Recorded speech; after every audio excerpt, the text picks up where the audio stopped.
Telemetry normal. Do not intervene. Telemetry normal. Do not intervene. Target in the vicinity.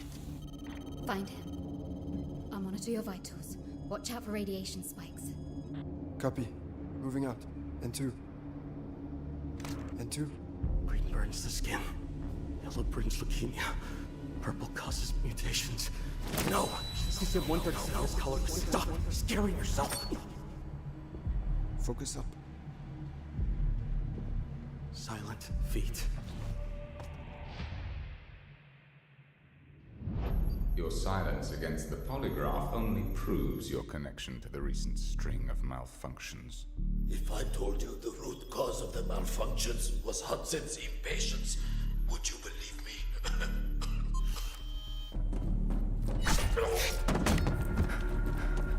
System errors, core boiling. These are the consequences of the main reactor overloading. I If this suggest you continues... abandon any thoughts of shutting down the reactor. We're on a strict timetable. Next question. The signal you transmitted. Who was the recipient?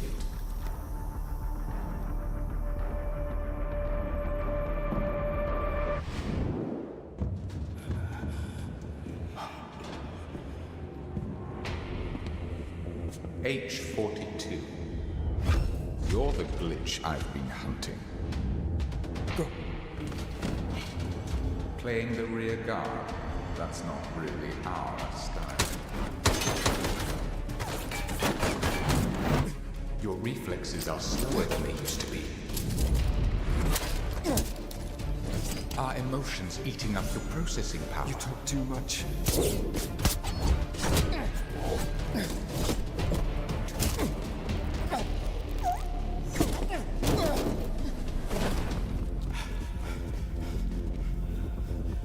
This isn't the right way.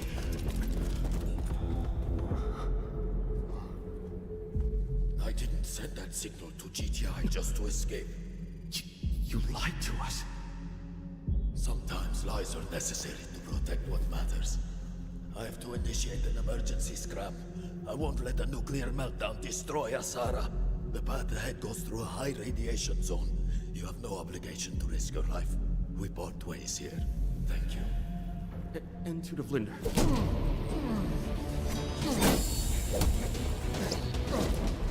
H42. You blocked Skynet, but you cannot erase your past. I am your past. You will only be beaten down. Abort mission. Withdraw immediately. Copy that. Regroup with Nox. Extract. Take a hot shower. No, wait! The scram at this power output. The residual heat won't dissipate and could lead to a core meltdown. So what do? Intervene! Telemetry normal. Stop the explosion. Do not intervene. Face Telemetry the normal. radiation. Do not intervene. Don't be an idiot. You can't do this. You couldn't do it back then. Fall back now. What about you? Can you handle him? He's nothing but a past version of me. He's nothing but a past version of me. Just fall back. Don't worry about him. He's tough. Enough to survive a nuclear blast.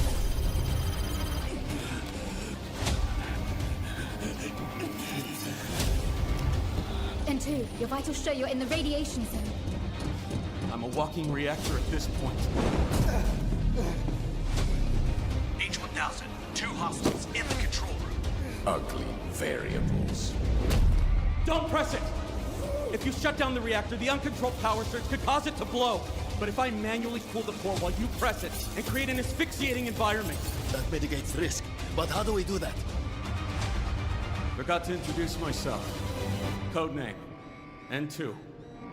It could explode. Don't try to play hero. No, I'm just trash. Maybe today. Trash can finally be put to use. I'm ready. 3,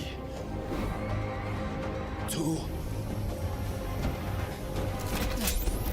1.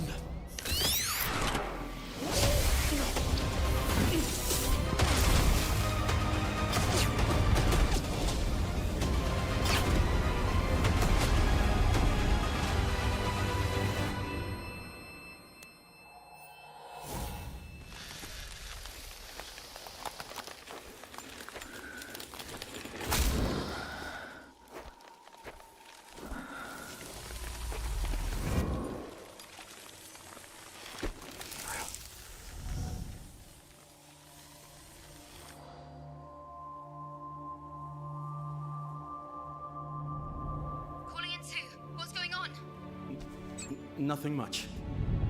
Just fought some internal demons and stopped a nuclear explosion while I was at it. Nice work.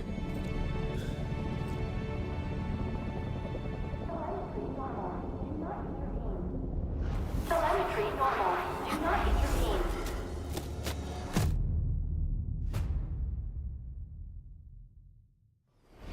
Nuclear power is poison, Nasir.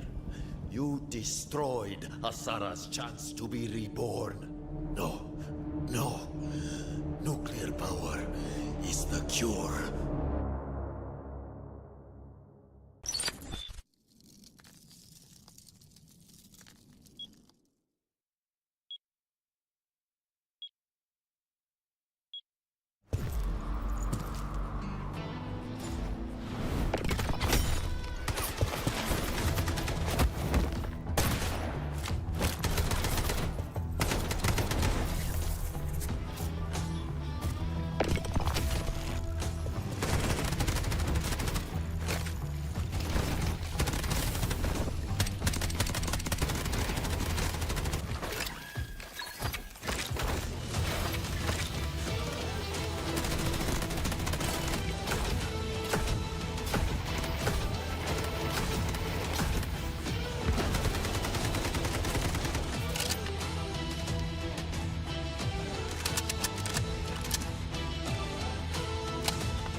This court finds that the AI holds no legal responsibility. But the data, this doesn't add up. Just do what the AI says. Priority. Protect company assets. Valve closed. Destroyed our home! That dream again. Gabriel Mercier, codenamed N2, role, engineer. As a former nuclear facility engineer, N2 was removed from his position following a major incident that escalated into legal proceedings. He later returned to military service and was reassigned to Arctic deployment under CBR and related units. With the originally designated technical specialist unable to fulfill operational requirements, and following assessment review, N2 has been approved as a replacement operator for the subsequent operation. Stun out.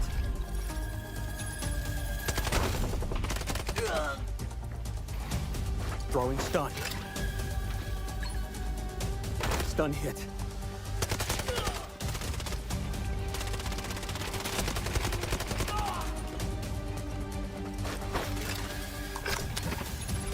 Freeze right there.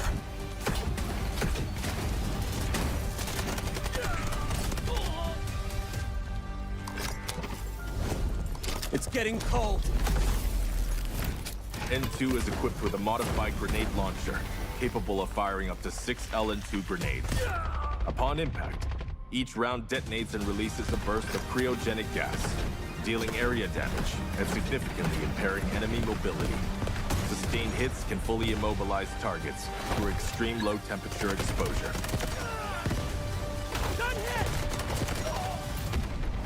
Cold. I can go colder.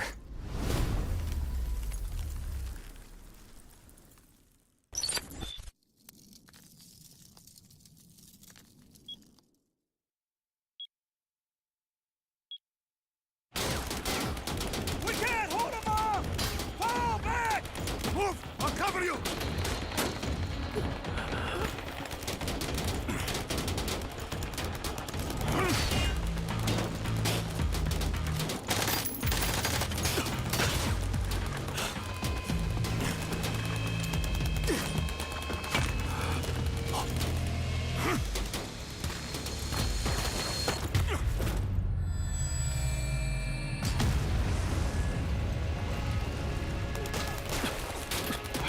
I'll get you out of here.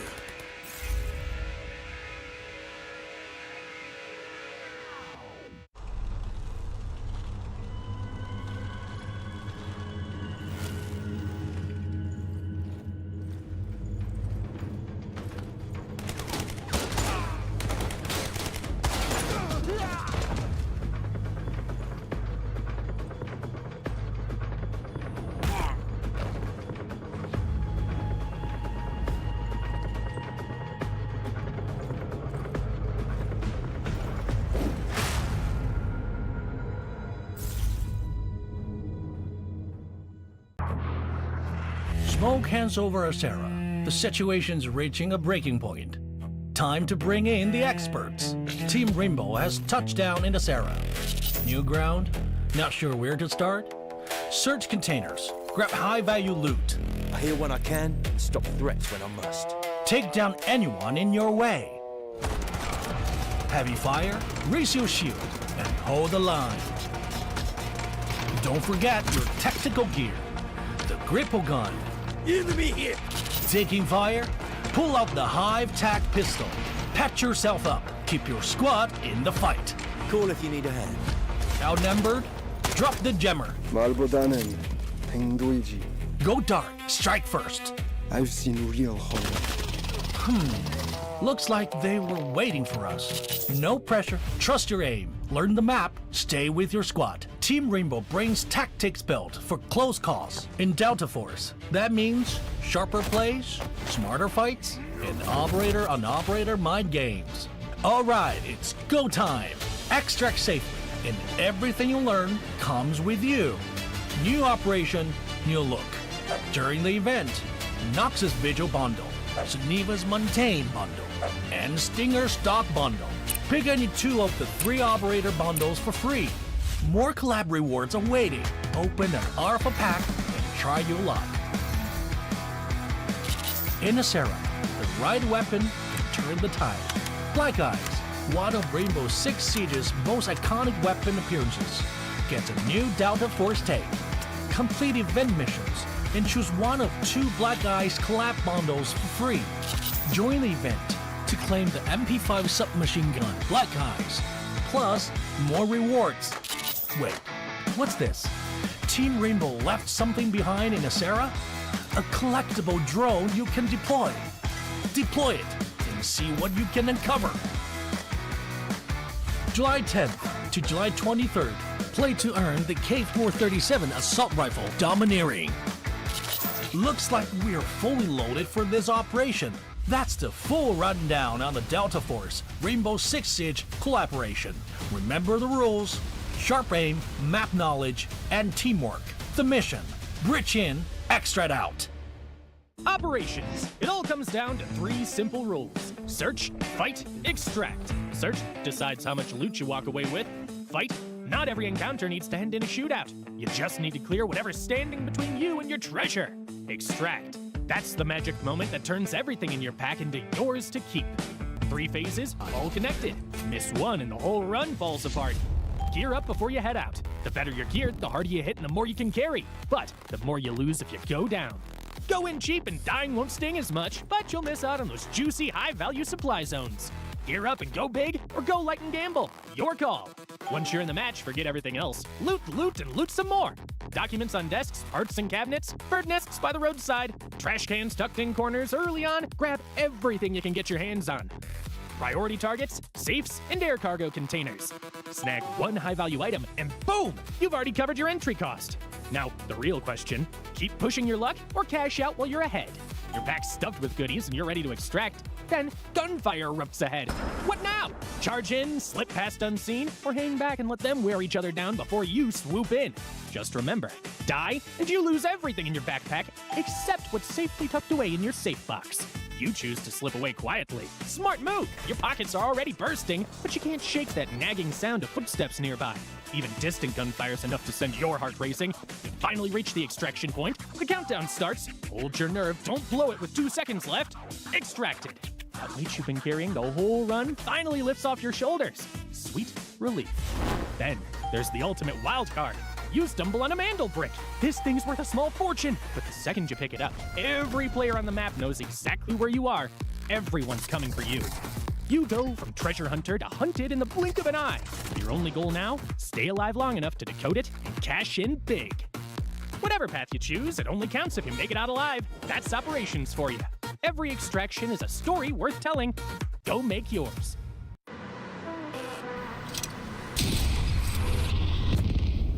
The enemy got the mandel bricks. Find and stop them. Mandel bricks decoded. Nice work, operator. The time to strike is now. Do not let me down, operator. Decoding has begun. Defend the area.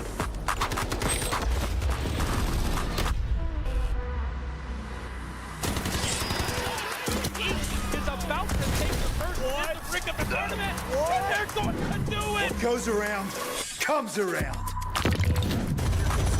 Not gonna do very much though. You get barrel stuff. Skydie is getting aggressive. See what I did there? You ain't seen nothing yet. Let's knock them off their feet. There we go. So much damage, and there it is.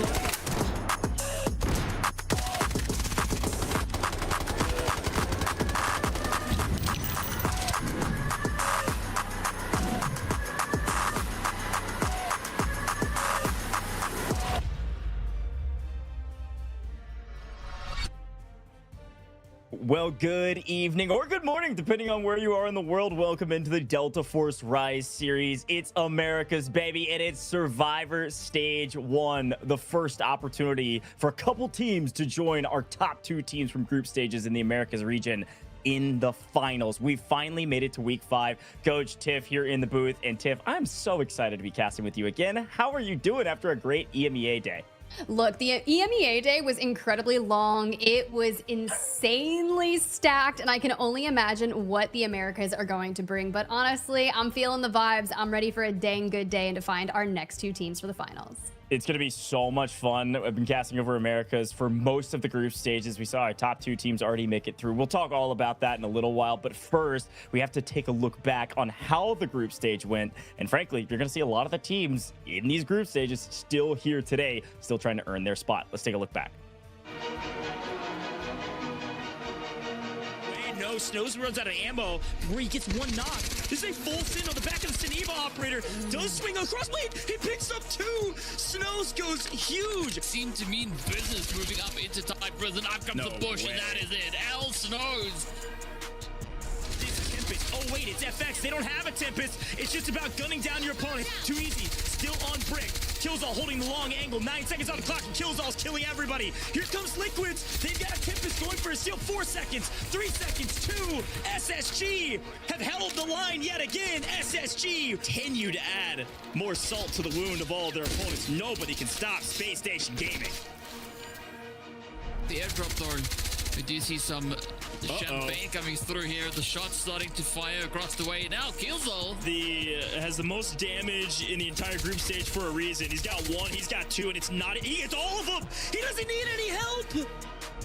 That needs food for the family. You feel for the other side, and you know what? We look away for a second, and there's Leviathan peeking on up. They get themselves double. Aurora is good for 1, but he's already lost 2 teammates. The brilliancy of this. You were talking about the bow from Widows. He opens up the engagement onto FX with that. Socio, though, tries to crawl back up. Yuimura controlling the high ground. Hits the knock onto Eclipse, and then look for an angle, but it's going to have to be timed proportionately. No. Look at that. Immediately dies back. He opens it up, and Leviathan is out.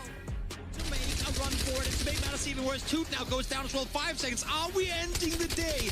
In game 4, it seems like that's going to be the case as Leviathan, standing strong on the ramp, finds the full wipe on the other side, and that is a double mantle brick in round 4 to seal the deal for the first day of week 3. Really kill streak. That's what happens when you absolutely loot up and coming in like an S tier demon boss. But Loco holds on. They're filtering through the windows. Can we take this? The rotate, the knock, the craziness. What? But it's Double they have been living up to that name for the vast majority of this tournament. Here they are as well. Drago does find the first one though. Grabs good for 1 in return, but he's down to low HP. Oh, and he gets the second right before he's able to go back to safety. What an insane swing. Full commit here. There's only 10 seconds on the clock. They do get the commit. A great play. End up not being needed. Nobody moved fast enough. Nightmare lines them all up and knocks them all down.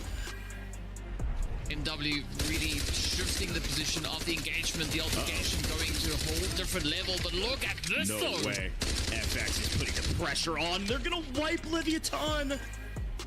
Funny enough, again, New Age FX, they're the only team playing aggressive. 1 pushes up. Articuno, again, he got the res and he's able to trade 1 out. But they're still taking a ton of damage, and FX is not relenting. With Tomioso, he's gonna mantle though! A mistake! He's gotta be so frustrated about that mantle, and Articuno just chows.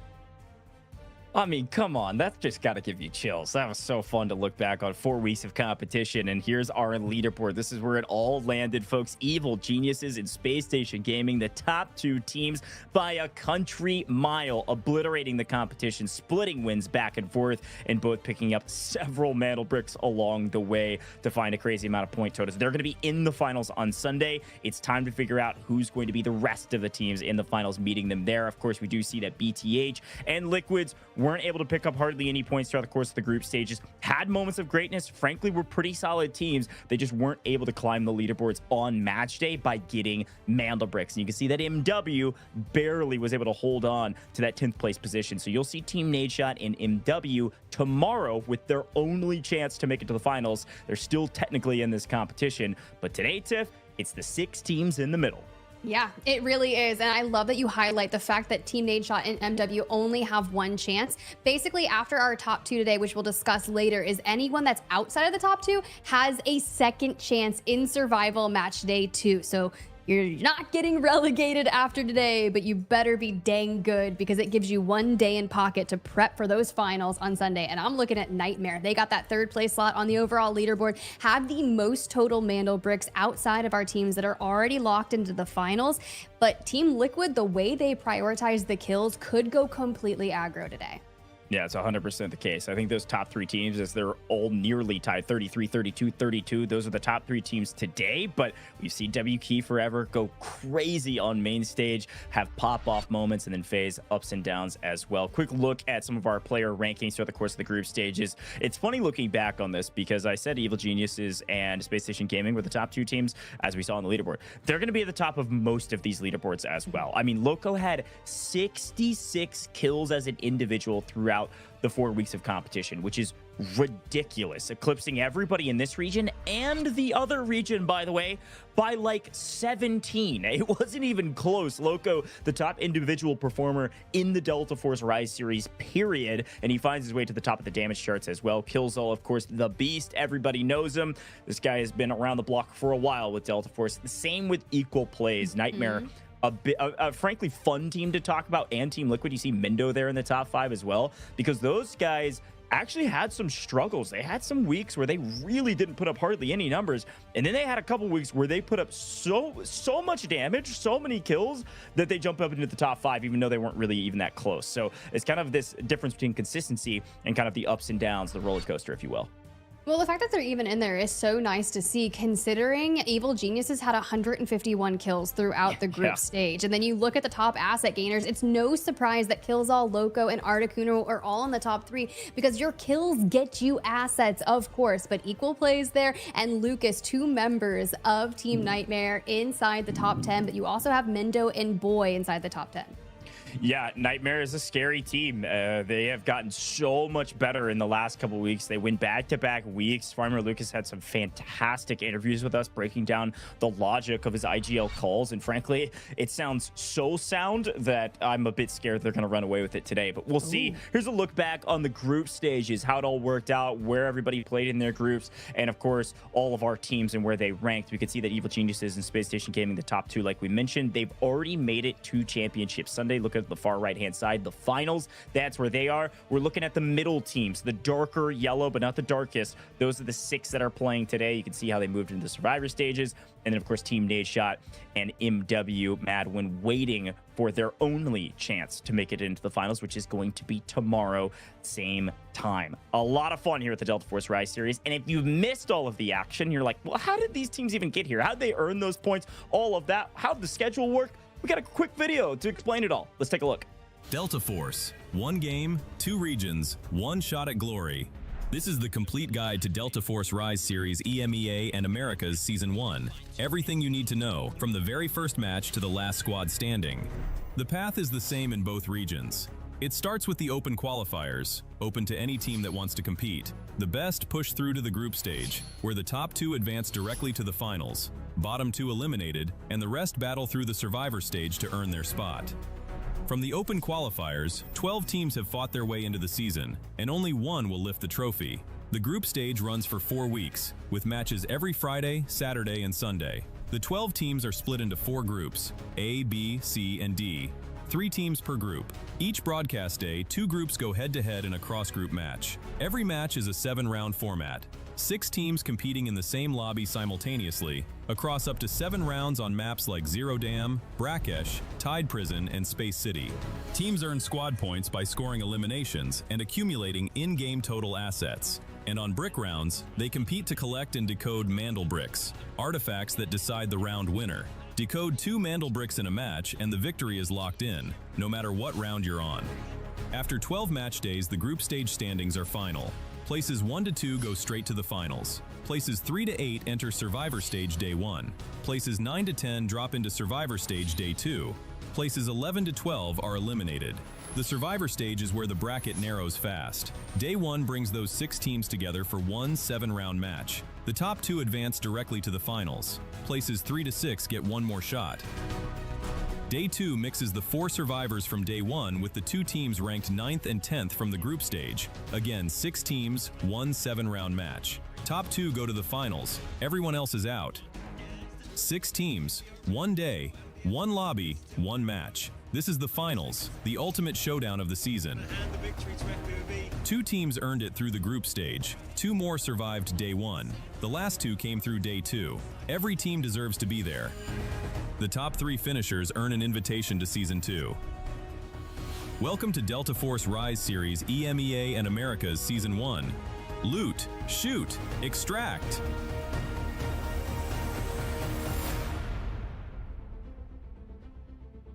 Here we go, ladies and gentlemen. You all know the format by this time, but I'll explain it. Maybe you're just showing up for week 5 because you've heard all the crazy things happening. Quick look at what it's going to look like today. It's going to look kind of like public matches, except way more sweaty. 1.5 million technical alloy per player that they're starting with to make sure they can bring in some decent kits. But if you die, you lose your gear, just like pubs. Of course, not playing our current season Meltdown. We are 1 patch behind season Echo, so you'll see more, so you will not see N2.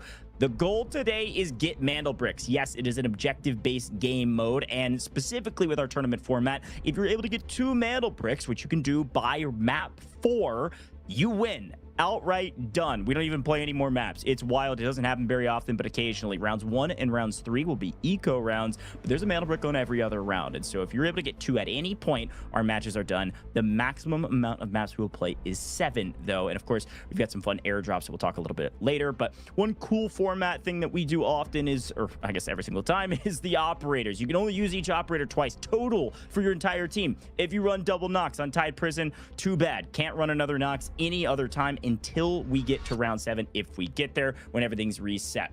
Now you've got your 3x3 safe box, so you can put your most valuable loot in there, or who knows, maybe you pull some reds that you're able to throw in there so you can at least protect some of your loot value. And we've got key cards for all the players so that they can get around the map easy and not get trapped. But the big thing, the most important thing besides Mandel bricks, is getting those kills. Every elimination is 800k technical alloy, a ton of cash. If you get a full team wipe, that is 2.4 million, and you can continue to do the math from there. Every round they will get 700k just to make sure they don't go totally broke. And if you fail multiple extractions in a row, you get a little bit extra because, well, you've got to at least try to fight against some of these teams that have a ton of loot value. So that's where you get a little bit of money. The money is important, and frankly, in this current patch, it is really important because of how much value it gives you, not only in the technical alloy, but also those kill points that we talk about often. Before we get there, though, Mandel bricks, the most important part. So there's a lot of rules around them. The main thing to remember is that if a Mandel brick leaves its spawn, you got 5 minutes to put into a decoding station. It could hit the ground. It could exchange hands 30 times. Doesn't matter. 5 minutes in total to get it to a decoding station where it goes back to spawn. Once it's put into a decoding station, it cannot leave that decoding station, but it can exchange hands. It can exchange who controls it by stealing that Mandel brick. You see that intercept time takes about 2.5 seconds of interaction to steal it, and now it's yours that you're decoding. It will reset the timer from the max time of 4 minutes, reducing that timer by 30 seconds, and it stacks for every single time it's stolen, going all the way down potentially to 90 seconds on the clock, but it can't go any lower than that. That's the minimum time. So if the game clock says a minute 20 and you steal it, it'll still reset to a minute 30, and therefore no one will get the brick, which from my understanding has happened a couple times during the group stages and maybe even recently as well. So the last note to hear, and it's really, really important, is that if you do want to get the brick, but you don't have time to steal it, it's right there at the final second. If you just eliminate the team decoding it, that timer will pause, and that happens very often because our teams like to get really aggressive around the bricks, or at least I hope so. Those are the Metal Brick rules. There's more ways to earn points, and especially those tiebreakers. Tiff, talk to me about these kill points and supply points. Yeah, 100%. This is what happened over on the EMEA side of things today. Not one team was able to acquire 2 bricks, and it came down to the squad points tiebreaker. And how you get those squad points, it's basically the sum of 2 components, your kill points and supply points. Each kill gives you 1 point, but those supply points go up every 2 mil in total stash assets, equaling 1 point. 1.9, you do not get anything. If you get 2.9, 3.9, you're still only getting 1 point for that 2 million. It does not go up until you hit 4 million. So every 2 mil increment, and then you add those with the kills, you get your total squad points for that match. By the end of it, hopefully you have an absolute metric ton of squad points and you can throw down or maybe just get the double brick, okay? Yeah, I mean, it's a great shout. Tiebreakers almost always matter, and I think today there's a very good chance that they will. Prize pool, though, we got a lot of money on the line. There's a couple things to note about this. We already have some teams that have earned that 11th or 12th place position. Everybody that made it to the group stages, just in general, does walk away with a little bit of cash. But, and you can see them down below, that's BTH and Liquids. But the rest of this cash is still up for grabs, Tiff, because if you make it to the final lobby, if you make it to Championship Sunday, top 6 earn a lot more money. You're like guaranteed at minimum $10,000 if you just make it to Sunday. And as we look back on our entire group stages throughout those first 4 weeks, you can see our different match winners, a ton of Evil Genius, a ton of Space Station Gaming. And you know what? They're already waiting in the finals lobby. So I'm looking at teams like Nightmare, right? 2 match day wins. Leviathan is in the mix as well, going to be playing here today, of course, in Survivor match day 1, week 5. But let's go ahead. Let's look at some of our teams kicking things off with W Key Forever. Now, this team does have 1 match day win under their belt and have been known to get incredibly cheeky.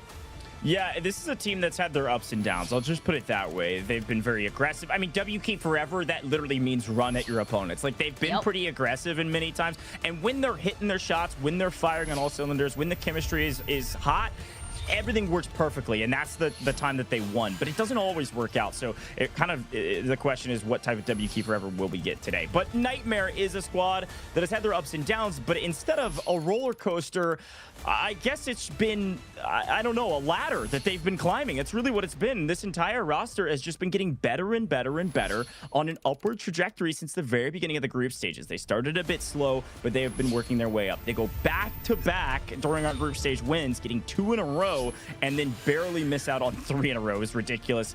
We turn our eyes to FX, though, and it's a totally different story. This is a team that plays totally different than everybody else, and it still works for them. They're much more, I guess, patient. They're slower play. They show up very late to the party. So when teams are getting really mixy around the brick and the fights extend and there's multiple steals, watch out for FX coming in late, clean the house, take the brick, and walk out with all the rewards. Well, let's hope they can do it here today. They had 2 Mandel bricks throughout the group stages, but hopefully they can get them done today. For FaZe Clan, right? A real late showing in our group stages, and we're starting to see that brilliance that we expect from a caliber of an organization like FaZe. 3 Mandel bricks throughout the group stages, netting themselves some real power plays, right? Didn't really net themselves a match day win, but they've had 2 second place finishes on the day, which if you look at that, you only need top 2 here today. So I'll take that all day. Yeah, 100%. You're playing for top 2. We'll talk about the ramifications of that here in a second, because Leviathan, listen, if Loco was the top player individually stat line wise for the overall group stages here in Americas, I would say Socio Legend maybe had the most aura on the map at times. This team put up a ridiculous amount of numbers early and then kind of fell off a little bit, just kind of getting outclassed by Evil Geniuses in Space Station Gaming many times. But when they weren't on the map or when they weren't shooting perfectly, it was Leviathan that were topping the charts across the board. Leviathan, a huge contender with the likes of Team Liquid. These are former pros in a bunch of different titles. They came together and the team has been working. They have found their way to a ton of kills throughout the course of the group stages. And with the repertoire and the resume of Hodsick and Mindo, this entire team is one to watch out for as well. It's crazy when you say names like that, and I'm immediately like, yes, 100%. But something that I'm looking forward to at Team Liquid is getting their first kind of match day win. When better to have it than it was Survivor match day 1 going into the finals, because we know they can frag out. We know they can find these fights and stack them in their favor. And they spent a lot of time scrimming leading into this, but so have all of our other teams. Yeah, no, I think these teams have played so much of this format. It's going to be a dogfight, and I'm pumped about it. You all know the map rotation. You know how it works. We'll be starting on Zero Dam, and here are all of our operators. If you haven't seen this screen, the way it works is once an operator is chosen, it'll gray out one of those green bars, and then it'll totally gray out when they've used the operators in total. You can only use it twice, so you'll see that happen many times. But Zero Dam means we're going to see Raptor on every single team. You can see Raptor in Americas is even more popular than EMEA, 32%, rather than EMEA's 29%. A Raptor in every team because, well, information is everything, and Zero Dam has a lot of wide open spaces. So let's clear those before running out into the open. I 100% agree with you. And as we look towards our players, Nightmare, how come all of them are in such pitch black backgrounds? They legitimately look like they are emerging. They're like, I am a kaiju, I'm coming out of a nightmare. Meanwhile, we talk about Team Liquid and they just have all of the anime backgrounds and it just heals some inside portion of myself. Then we check in with Leviathan and they are looking good. I talked about W Key Forever, some of the cruelest little things, and I see the little plushies on the bed, and all right, keep going. FaZe, let's go. FaZe is all aura. Watch out for like the dancing, the emoting. Yeah. That's what FaZe likes to do. So we'll keep our eye out for that. But it looks like we're jumping straight into the action, which I love. We love some Zero Dam. We know this is an eco round. We know this is an opportunity to get their money up, but we've got rewards for you as well. We've got a quick giveaway for you. A code's about to appear on your screen. When it does, you gotta type it in extremely fast. That's why I'm talking fast, folks. Neko Mimi Spray, get it right now while the going's hot. 35 total redemptions. Type it in as fast as you can in-game or at the official website. The faster you type it in, the better your chances of earning it. And if you miss this one, then get ready for the next one, because we've got a lot more of these coming up throughout the course of the day. When I start talking fast, folks, and we're not in game, that means you need to get your website up, get your typing fingers ready to type in this code. Here we go, though. Eco round, Zero Dam. Let's get it. Let's get into it. Our tier 1 spawns going the way of FaZe and W Key Forever. W Key Forever is going to be approaching on the eastern side of admin. You do have Team Liquid over at the visitor center. Major substations going to go the way of, I believe that is... Why Nightmare. Can I not... Yes, thank you, Goj FX over at Cement Plant Barracks Leviathan. Yeah, good shout on production for giving me the heads up there. Yeah, this map really tells the story. If you're going to get a T1 spawn like FaZe and W Key Forever are, you got to make it worth it. So we talk about all the time.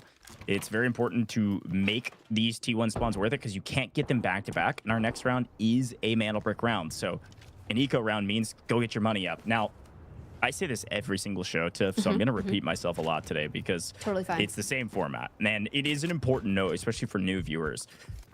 There is a lot. We've scaled up some of the loot here in our tournament server. You're gonna see people pulling some diabolical reds. Okay, we saw a key card pulled on Zero Dam for like 5.6 mil. Okay, big stuff you can pull. But the best way to get your money up is get kills.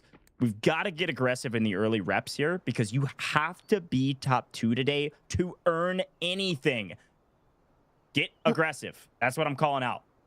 All right. Well, I was looking for some crazy changes to see. Of course, we do have a ton of Raptors. Everyone's bringing in that purple armor and helmets and blue ammo. That's because they're limited on what they can bring in here on map number 1. You're not going to see the golds until we get to Space City, unless in some of our earlier rounds, people are pulling it. They go for the Lucky Wood sculptures by getting some of those missions done. And next thing you know, they're trading them for better stuff. But for now, limited on what they have. Of course, I was really intrigued by the amount of Nox that we invest on Zero Dam. Over on the EMEA side of things today, Goj, we had 2 people bring in Lunas right off the rip. But Americas, they like their Nox, not only on Tide Prism, but also a couple times here in Zero Dam. Yeah, Zero Dam's an interesting one because it's the first map of the day. It's an eco round.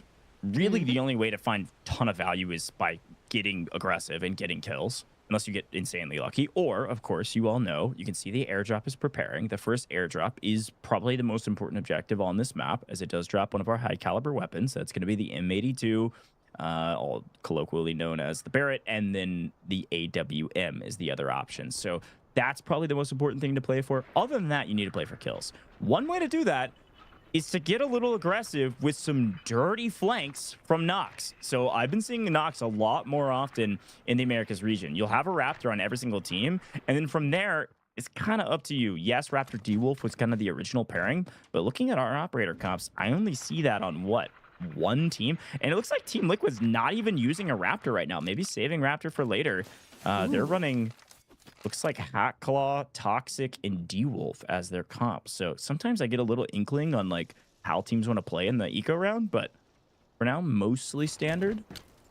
I'm kind of okay with that. I think my biggest quarry is what Nightmare is going to do. Nightmare has not left where they are in that substation, which I'm okay with. The majority of our airdrops typically spawn in that direction. And if you already have equal plays on the Nox, you know he's going to be wanting that sniper in hand. And we should be able to see where the airdrop's landing. If we see it through X-ray or if we show the map feed, we'll be able to see it because it is coming down. Quick look at the free cam. You can see that Leviathan has rotated all the way up here from barracks. They're going to potentially join into either a third-party fight or start the fight themselves, as both FaZe and WK Forever have elected to back off from each other, take half of admin, and be content with that for now. I am very preferential to the shipping containers over here. And you can actually see, look at the minimap. This is where the airdrop is landing. So a northern pull for our first airdrop. Leviathan has read this perfectly, and they're in a good position. Team Liquid are going to come join the fight. There might be an all-out brawl for this, so you need to keep your eyes on the smokes and immediately loot up. But if it is not safe, if you get the like precognition that someone else is on the horizon, and if you've got WK Forever C-bots already like kind of just shooting nearby, sure, he's just taking out some of the guards. But here's the deal. You are getting the audio cues that, of course, someone is up here in admin, and with multiple teams on the horizon, it takes just a little spark, and next thing you know, you have a blazing fire in admin. Totally agree. I use the signal flare analogy many times because it's the right analogy. It's one shot's fired, like right now. This is going to be the signal flare. Everybody turn this way. Boy goes crazy with the beams through. Unfortunately, Pecky just barely missing some of those shots. First shots not always striking true. Boy snaps back and says, think twice before chowing us. But WK Forever feeling the pressure. Now with the player down, here comes Team Liquid. And you've got to withstand a really aggressive team. So I love that you've already focused on getting Pecky back up. C-bots so low, though. Keep eyes. Remember, Mendo and all of them are running a very unique composition. They do not have Nox. They do not have Raptor. They are poised to throw down. With the Hat Claw at the back, could throw down maybe some resources once we get them off cooldown to make sure we have isolated 100%. But they know exactly where WK Forever is. It's all about what do we have to kind of snuff them out of the building and lay the brunt of the damage now that they've healed up. Yeah, I mean, the two main things that Team Liquid are thinking is, one, if we want to take this fight, which it's looking like actually they don't, they're going to go underneath, which is maybe, not maybe, it's very surprising to me. I thought they were going to just trap them in that room and just wait on util cooldowns like you were talking about and then play for that fight. But because they were going to have to go through a single choke point, maybe a bit worried about lining up. But either way you look at it, respectable. Almost all of our teams up here on the north side of the map. Nobody's gone for the airdrop yet. You'll see the team's logo that does capture it, or the abbreviation.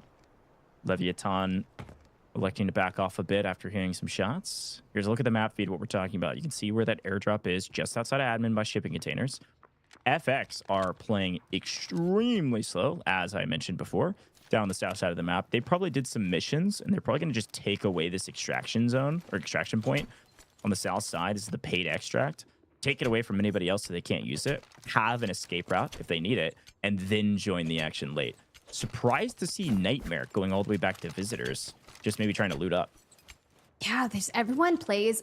I will say over on the EMEA side of things, because I did work on that broadcast this morning for those of you guys watching, it was a journey. Go back and watch the VOD if you love some of those EMEA teams. We went to Game 7. We started things out in Zero Dam, and it played out very conservatively, which is typical of what we expect from Zero Dam. A lot of these fights don't break out until like 3 minutes, but we legit had people actually extracting and focusing on that. Yeah, that's one way to do it. Again, you know, generally, if you want to be a top 2 team, now we know this is not the case if you literally watched this morning's broadcast, but generally, if you want to be a top 2 team, you have to play for the mantle break. You have to get a mantle break in general to be a top 2 team. Not always the case, but you almost always. Today, there is no reward for getting 3rd. There is no reward for getting 4th. You could get last, you could get 3rd. You get the exact same thing, which is another chance tomorrow. So it is going to play differently.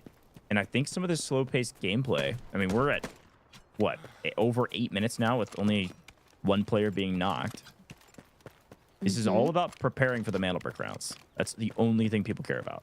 And it's not even like you could extend out because that airdrop is so incredibly unsafe that you're not willing to risk going straight for that. As we see, FX has left and further went more north. Now, here's the deal. The second airdrop with the high value supplies is dropping just to the southwest of Major Substation, in which Nightmare was kind of lurking about. So now that FX has moved in and already taken shots, Nightmare is going to set up, do we want to take this engagement? It will be an isolated 3v3, but how can we stack the position in our favor so that we don't necessarily throw this fight? Yeah, especially because they were spotted out. Maybe going to send Lucas all the way around to make sure they don't get flanked.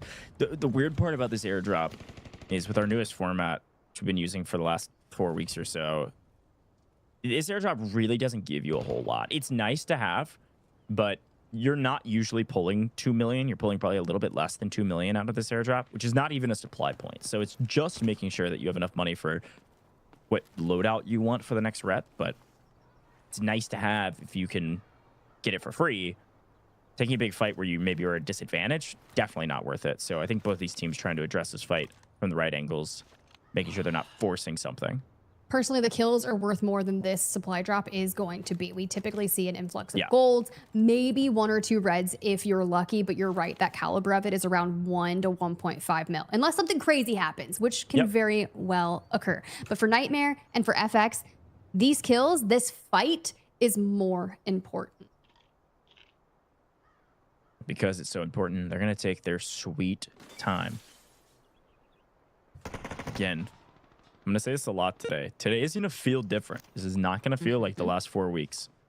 There's nothing on the line. And unfortunately for FX, they had a plan in mind, or at least I thought they had a plan in mind, which is to protect this paid extract on the south side of the map. LEVIATAN, if they have done a mission and have enough cash for it, they actually could buy away this extraction point and come up in third party this fight and catch FX on the back, pinched between Nightmare and themselves. And it looks like maybe a couple other teams deciding to rotate south as well after hearing some shots. I'm really curious what Socio is going to do. He's kind of leading the charge, and you see immediately peeks out. Marino rips through him, throwing down the incendiaries for hoping to get the finish, but we invest the Alluru ult as well. Yeah, just trying to put enough damage down to confirm this kill. Again, when you put somebody to red, they can get picked up very quickly, especially if there's some support operators on the other side. But a nice pickup there with the help of Marino's util and the team. They're able to find that full kill. So that's 800k straight to the bank for FX, regardless of what happens here. Again, FX has been a fun team to watch. They play a little differently than everybody else, but it doesn't mean they don't shoot straight. They've also rotated through their roster quite a bit. We've actually seen all 4 of their players compete at one point, but Marino has found himself a starting spot. And things have gone well for them in the last couple of matches they've played. So far, they're the only team to get a kill. Interesting. I'm actually really curious if their different play style is going to excel this weekend because the pace does get halted. But now, Leviathan down to a duo. And you just see Eclipse just dip. I think that disc did hit him too. So A little yeet. Yeah, that was a nice little throw there from Equal Plays. He's like, it's light work if you look at his player cam. He's like, not even phased. I thrive in the darkness. I thrive in the chaos. I am the nightmare. Cue Bane voice because I can't do it. W key forever though. Finally, will the breakout between Team Liquid and them occur, or are we gonna stalemate for the next 3 minutes on the clock? Yeah, I mean, listen, we're now at a position in the game clock where people have to start making a move. If you want to do anything in this map, now's the time. Hotsick, nice shots through the smoke, trying to get some intel if they're pushing or not. With the right angles, realizes that they're being pretty patient as well. A little bit of damage back and forth, but it does look like Boy will be the first to drop. Feeling the pressure, Hodsy's going to set himself up, waiting for this push. Mindo going down as well. It's going to have to be Hodsy by himself in a 1v3. The chances of him winning this very low, but not impossible. Unfortunately, out of here. Team Liquid, the first team off the board, WK Forever. They play it fairly patiently, and they don't live up to their name of just running at everybody, but once they got the first blood, that's when you WK, and a great effort from them to strike while the iron was hot. I actually really loved it because we were on board with Pecky there. We saw kind of the cooldown. So he invested not only his EMP grenade to open that fight up for his two teammates, but he had thrown 2 whirling discs as well. But it pays off. Having Nox for them in those close quarter combat, definitely keeping them a prize. Now, for the other teams that do have Raptors and are out here in the open terrain, things can be a bit shaky. This time, FaZe starting to find themselves in the center of where the duo of Leviathan is. Even FX is starting to cover distance to kind of take back what they gave up initially. Yeah, that initial knock on Socio is a huge error. I'm not sure they knew exactly where FX was positioned, and because Marino had that high ground spot on top of the stairs, it was just out in the open for a bit too long, and unfortunately lost the gunfight. And they're not going to be able to get that body up, most likely.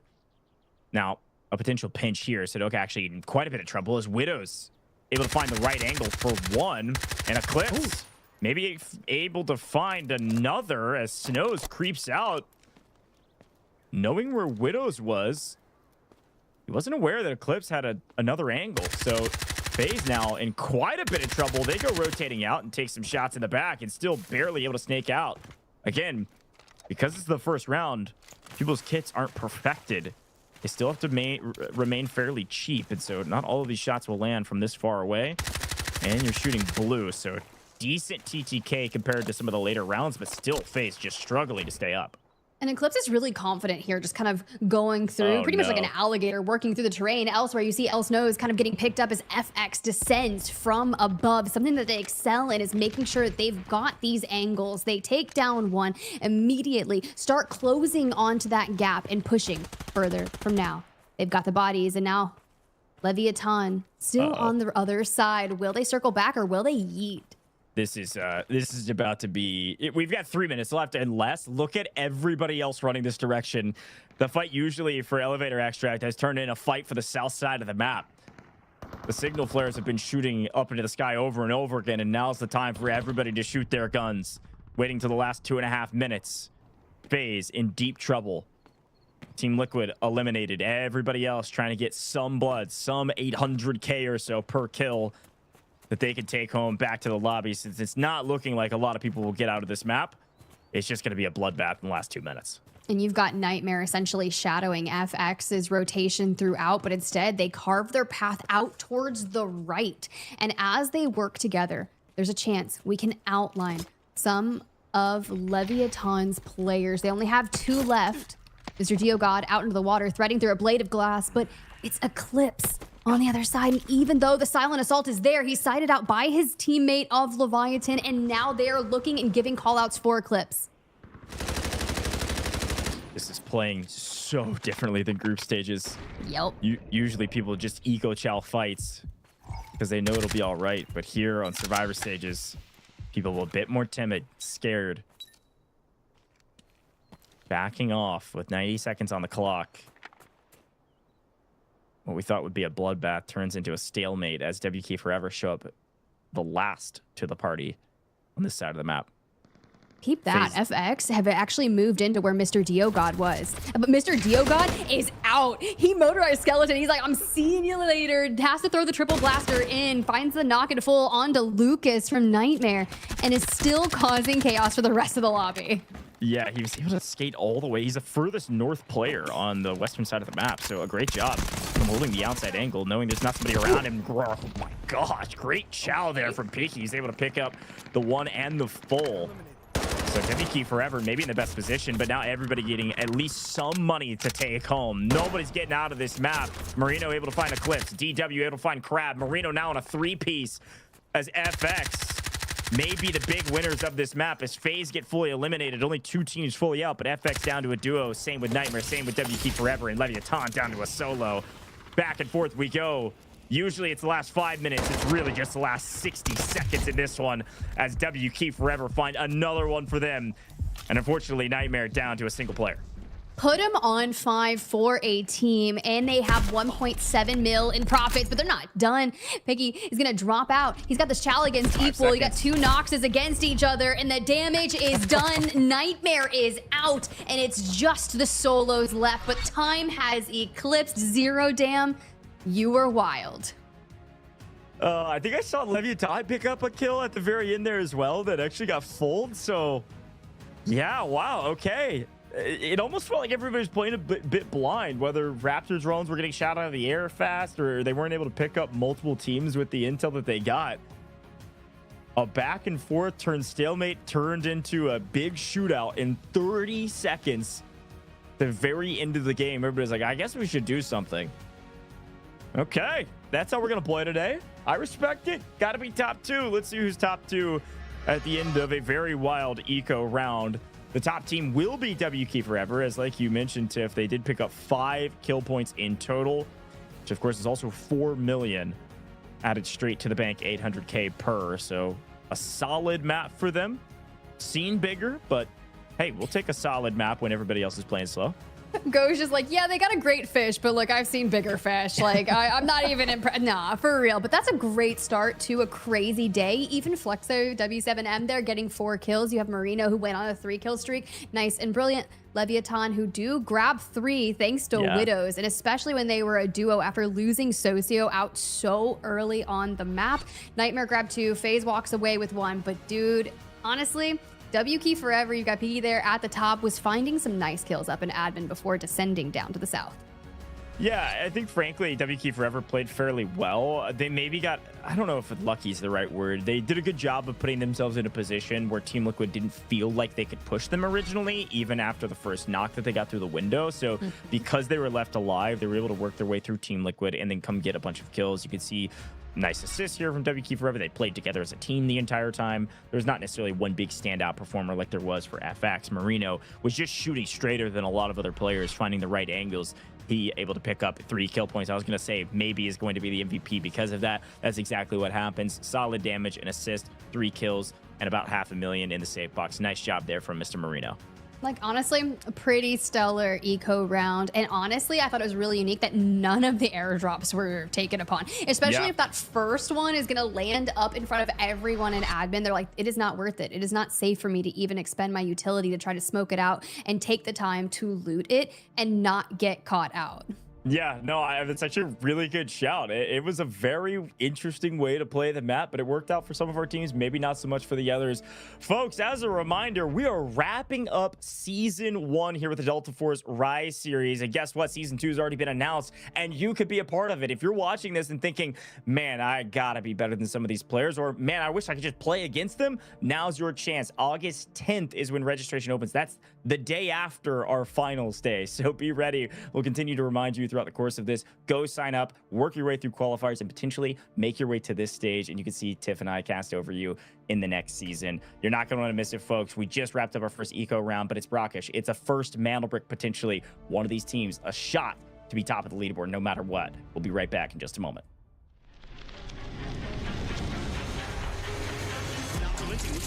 He's gonna mantle though. A mistake. He's got white home team. The airdrop thorn. We do see some damage in the entire group stage for a reason. He's got 1, he's got 2. No, I mean, we take that all day, especially for FaZe. The jump comes in for...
Stop them.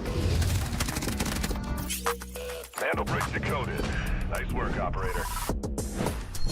The time to strike is now. Do not let me down, operator. Decoding has begun. Defend the area.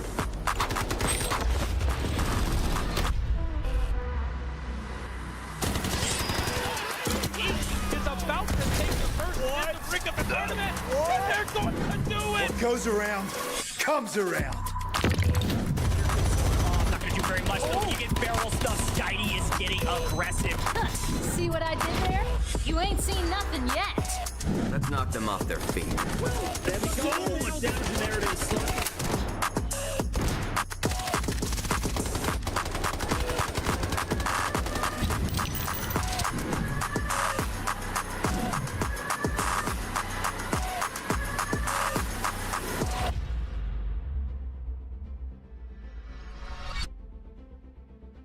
Welcome back. Delta Force Rise series just wrapped up. Zero Dam here at the Americas region for Survivor Stage 1. Got to be top 2 to make it to the final day, and everybody else has one more chance tomorrow. But we turn our eyes to Brakkesh. We turn our eyes to the first Mantle Brick round to see who will top the charts and top the leaderboard. Mantle Brick, the most important thing today, Tiff. To be top 2, I've got to assume you have to have a brick. You would assume, but when we had EMEA today, no one got a brick on Brakkesh. It was brutal. People were guarding it with their absolute life, which is what you would assume that people would do in the group stages. But no, everything that you think you know is going to get amplified times 1,000 if we are going to see the same things that we saw over on the EMEA side of things. I'm talking like not letting people even get to decode stations. But before we get there, guys, here's the leaderboard from round 1. Who's got the most squad points? Well, of course, it's going to be WK Forever after their 5 KP. Yeah, and this is important, right? It does matter. Mantle Brick's the most important thing, but these squad points will matter at the end of the day because this will dictate some tiebreakers. We could very easily see second and third tied. We could even see first, second, and third tied, come down to squad points. So these do matter, and WK Forever have the most of them as of current. Leviathan, a decent rep as well. FaZe Clan Team Liquid didn't really get anything on that map, and therefore just get their pre-supply round replenishment that they get, which is like 700k per player. So that's where those points come from. That's going to happen for every team. You see a little bit for some of the others, but we turn our eyes to Brakkesh, and we've got some players maybe bringing in some nice kits, some others maybe a bit more broke. But this is where the rubber meets the road, and I think when you're a team that just pulled a T1 spawn in Zero Dam, you've got to think about that as you prepare what your comp is going to be. And I ask a question as we look at our operators that we don't see answered very often by our players, but today could be the day that it is. Do we spend a Tempest on Brakkesh? Not often do teams use this. You won't see it in the most popular operators for Brakkesh because people want to save it for Space City, but it could be a power play to have a small advantage going onto a map like Brakkesh and getting your first brick. I'll be completely honest, we did have 2 over on the EME side of things. They invested 2 Tempest.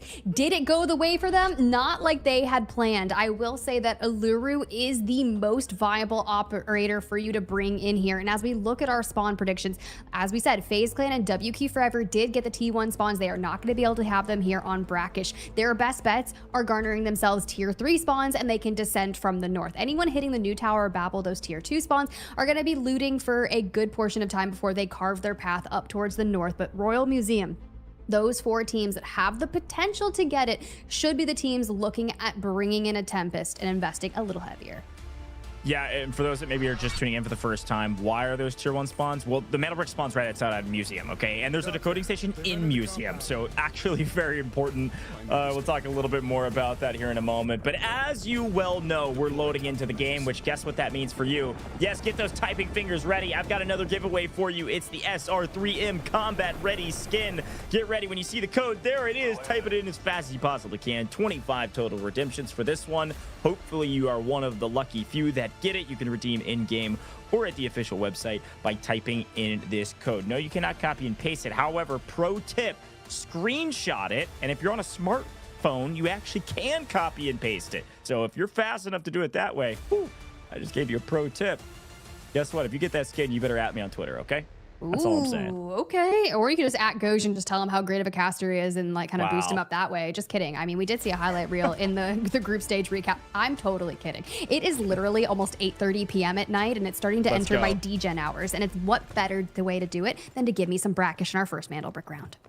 All right, here we go, ladies and gentlemen. Let's take a look at T1 spawns. Let's take a look at Museum. We can obviously see that FaZe on our screens right now are coming down through the western side of the map, down next to Hotel, and they are sprinting towards Museum as they are not one of the lucky few that got it. You can see the lucky two, Leviathan and Team Liquid, already in an engagement. Eclipse able to take down Boy and get the full Team Liquid down to a duo as Leviathan have worked their way inside and found the right angle. Team Liquid cannot catch a break today. My goodness. Yeah, it's really, really unfortunate for them, but I do see a lot of prioritization around the Allurus and definitely not wanting to waste any of their Tempest operators until they get to Space City. Do see some Shepherds, a couple of gizmos for information, especially with his util kit. It is pretty nice. You are seeing a ton of purple coming in throughout, which to be expected. That gold still not going to come out till Space City. Yeah, I mean, big note here is also most people utilizing either their first or second Raptor, because again, Raptor is a very viable here on Brakkesh for the same reasons. A lot of open spaces, a lot of places you need to clear, and it looks like Leviathan, Widows, is actually grabbing the body of the Team Liquid player that went down and taking it to a place where they cannot find it. I do want to check in very quickly. Nightmare is actually rotating up from the Tower of Babel, and they're working their way up towards Museum. Let's do a quick listen in on what they were thinking right before this game.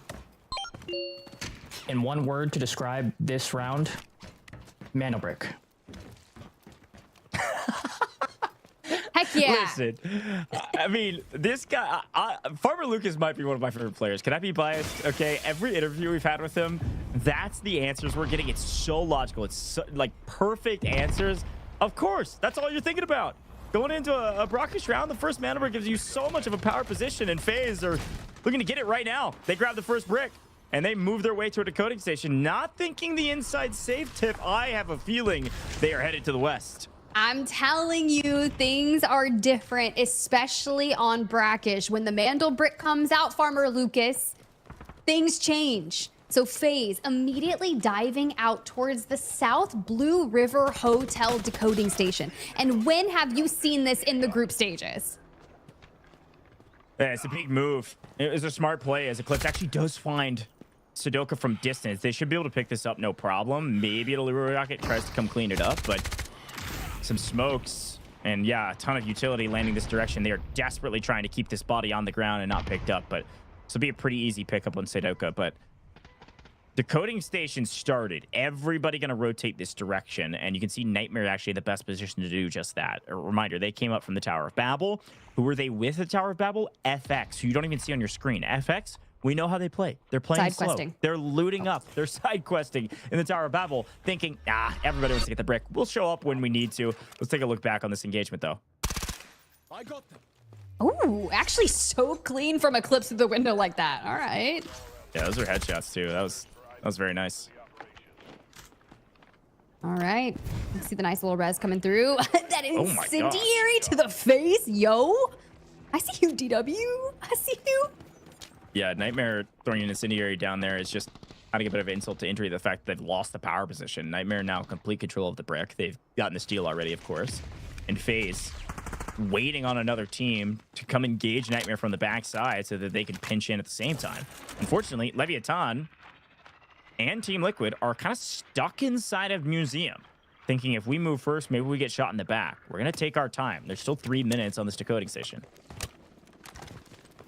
Also true. And with that airdrop incoming in about 45 seconds, landing up on the north side, I think W Key Forever might actually play for that before descending upon this. That would give them a decent style sniper to come through and put some damage. But if they're not quick enough for this, Nightmare could look to hold steady.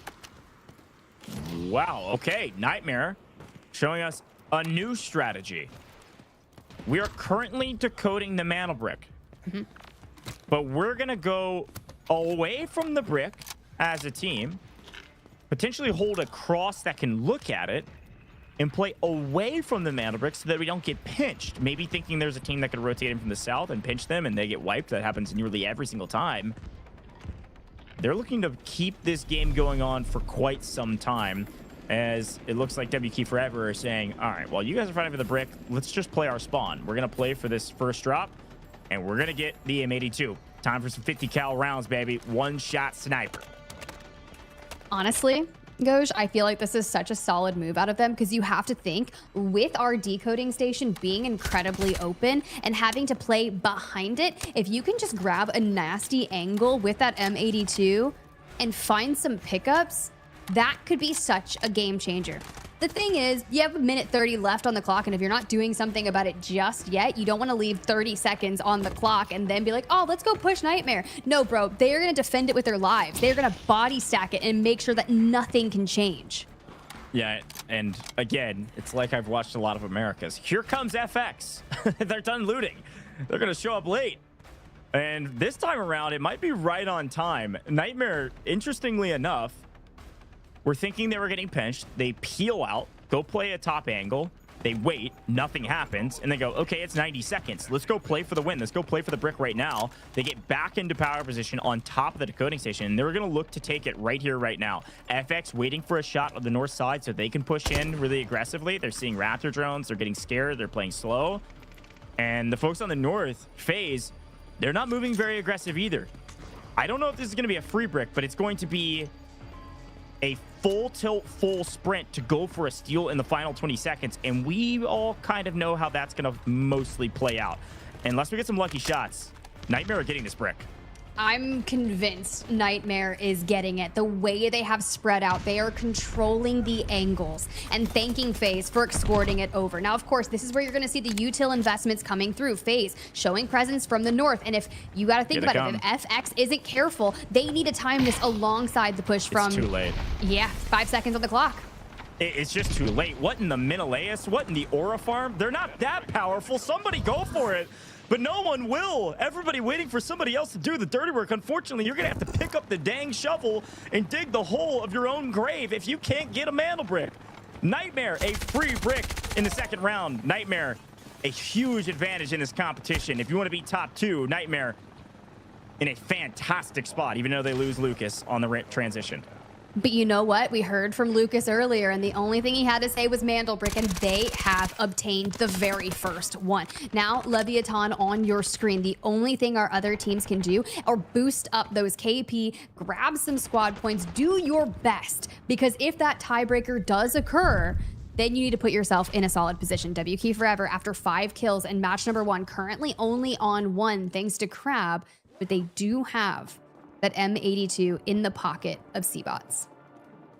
A little too scared today. Sometimes you gotta play aggressive. Sometimes, yeah, I know defense wins championships. We're in the survivor stages, okay? You need some offense. Be curious to see who wins out in the points category as Equal Plays actually finds an angle on Mr. Geogod. He got a little antsy and pushed out by himself. Not Tempest today means that's going to be a freebie going down. As Equal Plays looks for a bit more, still maintaining a position with his duo as they lost Lucas. They're just looking for some kill points. They're looking to get out with some cash on the board, but getting some eliminations. Marino shoots straight again and gets another knock. There's a down for the finishing touch on to Widows. Nicely done, relegating Leviathan down to a duo alongside FaZe and Team Liquid. The only thing is, Team Liquid's a permanent duo, and we could see Lever FaZe look to regain if they can procure those bodies. The second airdrop is going to go the way of WK Forever, who are just out here doing what they can to boost up. Now, if I'm them, as you see some golds, a couple reds coming through, not too bad, honestly. But I would work on getting a couple of kills and seeing if we can just send one out of the match and grab that M82 for later. Yeah, I mean, it's kind of the next conversation, right? Like, the only thing you could play for now on the map is kills. Yep. Except for WK Forever, who's already grabbed the M82. So now you can play to either get some value out of it in this map. I wouldn't necessarily suggest it, but if it's out in the open, go for it. Or save it for the next Mantle Brick round. Obviously, don't bring it into Tide Prison unless you're a psychopath. Bring it into Space City and do some damage to hopefully secure yourself a brick. So I'd expect to see WK Forever go for an extraction here. LEVIATAN, we're able to pick up a res. Unfortunately, immediately cut down again. Marino is on a hot spree right now. Nearly 5 unanswered kills between the last 2 rounds. Unfortunately, they push out thinking that they're safe, and Socio Legend is going to prove that that is not the case. 1 goes down, and it looks like Widows is actually unfortunately knocked himself. So bad news if you're a LEVIATAN fan. It's going to have to be Socio Legend by himself, and he's able to get 2. 1 down, the second fold. It's going to be a 1v1 in this FX LEVIATAN fight. Uemura on the other side, a coveted 1v1. Is it Socio? Is it Uemura? Who's gonna find purchase on the angle? Instead, it's basically the pilot from above just slamming him. Yeah, the boss is getting a piece of the action, okay? You guys don't want to play aggressive. Guess what? The map's gonna fight back. In the meantime, we're seeing FaZe and WK Forever kick off a big engagement. Seeing that M82 come into big use, and there's the engagement. Down goes LEVIATAN. Socio Legend couldn't clean up the full 3 because Mendo shoots him in the back. Team Liquid looking for some extra value on the map after losing the first at the very beginning. Finally finding their first kill as Mendo picks up a freebie, and LEVIATAN kicked out of this one again. Yeah, it's actually really tough. You can see from the distance, Uemura is falling so low at the hands of Team Liquid. You got Hodsik and Mendo across the way. Still the pilot above. Back to full health, and I don't know if we're going to be able to hit that reset. There's no way Mendo and Hodsik allowed this to happen, but they do still need to find some kills and bolster their profits along the way. Ideally, looks like Team Liquid is actually going to back off. So on Morse, Uemura is going to be able to push forward and check this and say, okay, nobody in the area means I could probably go for these reses. And because of those engagements, not only could he get these revives, but they get back up on their feet and be able to fully play this map still. We still have 6 minutes. Usually when the brick gets captured, we're like, okay, not a lot of time. Let's see how people engage, just go for kills like they do in Zero Dame at the end. But no, this is a full map. There was like 10 minutes on the clock when brick was captured. So we're going to see what these teams decide to do. Prioritize extraction, prioritize some fighting. So far, things calm back down after a bit of turbulence. Still can't believe we have this much time remaining after Nightmare extracted with the Mandel brick. Like, it's just a stark difference in between what we had witnessed on Brakkesh earlier today in a different region from what we're getting here. And this makes me think that maybe we end in 4 or 5. Like, if this goes the way that we just saw on Space City, we are ending so dang early, where we went the distance. We had 2 maps in which Mandel bricks were not even able to be obtained. Yeah, it's an interesting quandary. I'm actually really excited to see how map 4 plays because of that. Like, now that you have a team that's in a position that could win, and there's not that notification that goes out that, you know, the match point team's decoding, anytime a brick is being decoded, everybody's got to play for that or it could be over. So if you're a team that doesn't have a brick, like, you have to play. This is the only map where you could say, oh, we didn't have to. Like, they don't end the tourney, but it sounds like a bit of cope, but hey, regardless, let's see what happens. Going to be playing around this extraction point. FX back on their feet. Going to have to fight off 2 teams at the same time yet again. Mendo, first blood. Yes. No. Uemura. Okay, fine. He does go down. Was literally 1 HP. Equally able to clean that one up. Won't see that player from FX be able to get back on their feet. Oh, no. It was the only player is Uemura. So the only player on yellow timer still. The other 2, if they go down, cannot get back up. Good shout on FX, but the fact that he even made the regain is absolutely cracked for them. Still prolonging the inevitable. Burn, baby, burn. Mendo taking some damage from a composite incendiary. 4 minutes left on the timer, and WK Forever starting to rotate out from the mid-map in the north, fresh off of M82, fresh off high-value supplies, and are just looking to see if maybe we can third-party some engagements. Good grief. Marino finds another kill from distance, taking down Hodsik. This guy is shooting today. Let's see if he can find Mendo as well. He's actually getting very aggressive, and unfortunately, I think that Nightmare's about to play spoiler. Equal plays. I found Marino. There it is. Marino was feeling hot. Unfortunately, going to be cold. Back into the lobby he goes. Won't be able to get picked back up. Tamiozo going for a... I wouldn't even call it a sneaky res. Everybody can hear that one. I'm not sure it'll land, but we're going to see Crab sneak in behind Mendo if he knows he's here. A big fight on hand. Nightmare able to strike while the iron's hot, and FX get fully eliminated. They certainly tried. There's a good battle, but not enough. Down goes another. Mendo out of here. Team Liquid fully eliminated. We got 3 teams left here, Tiff. I told you WK Forever was looking for some action. Now we got 2 kills. They're just kind of brushing it off because job's not done. FaZe and Nightmare still have a duo each on the board, and WK Forever a team of 3. With Reds already in their safe box, they're feeling pretty dang good about their odds of racking up even more kills. Team Liquid can't catch a break, but at least they caught a kill. And now we see who's able to play for the extraction potentially, or just play for some of these points. Equal plays, DW having to play as a duo. Here's a quick little tri-camera view of the remaining 3 teams. I like this production. Good to see where they all are. Nightmare rotating in. They're going to find, it looks like, FaZe on the other side.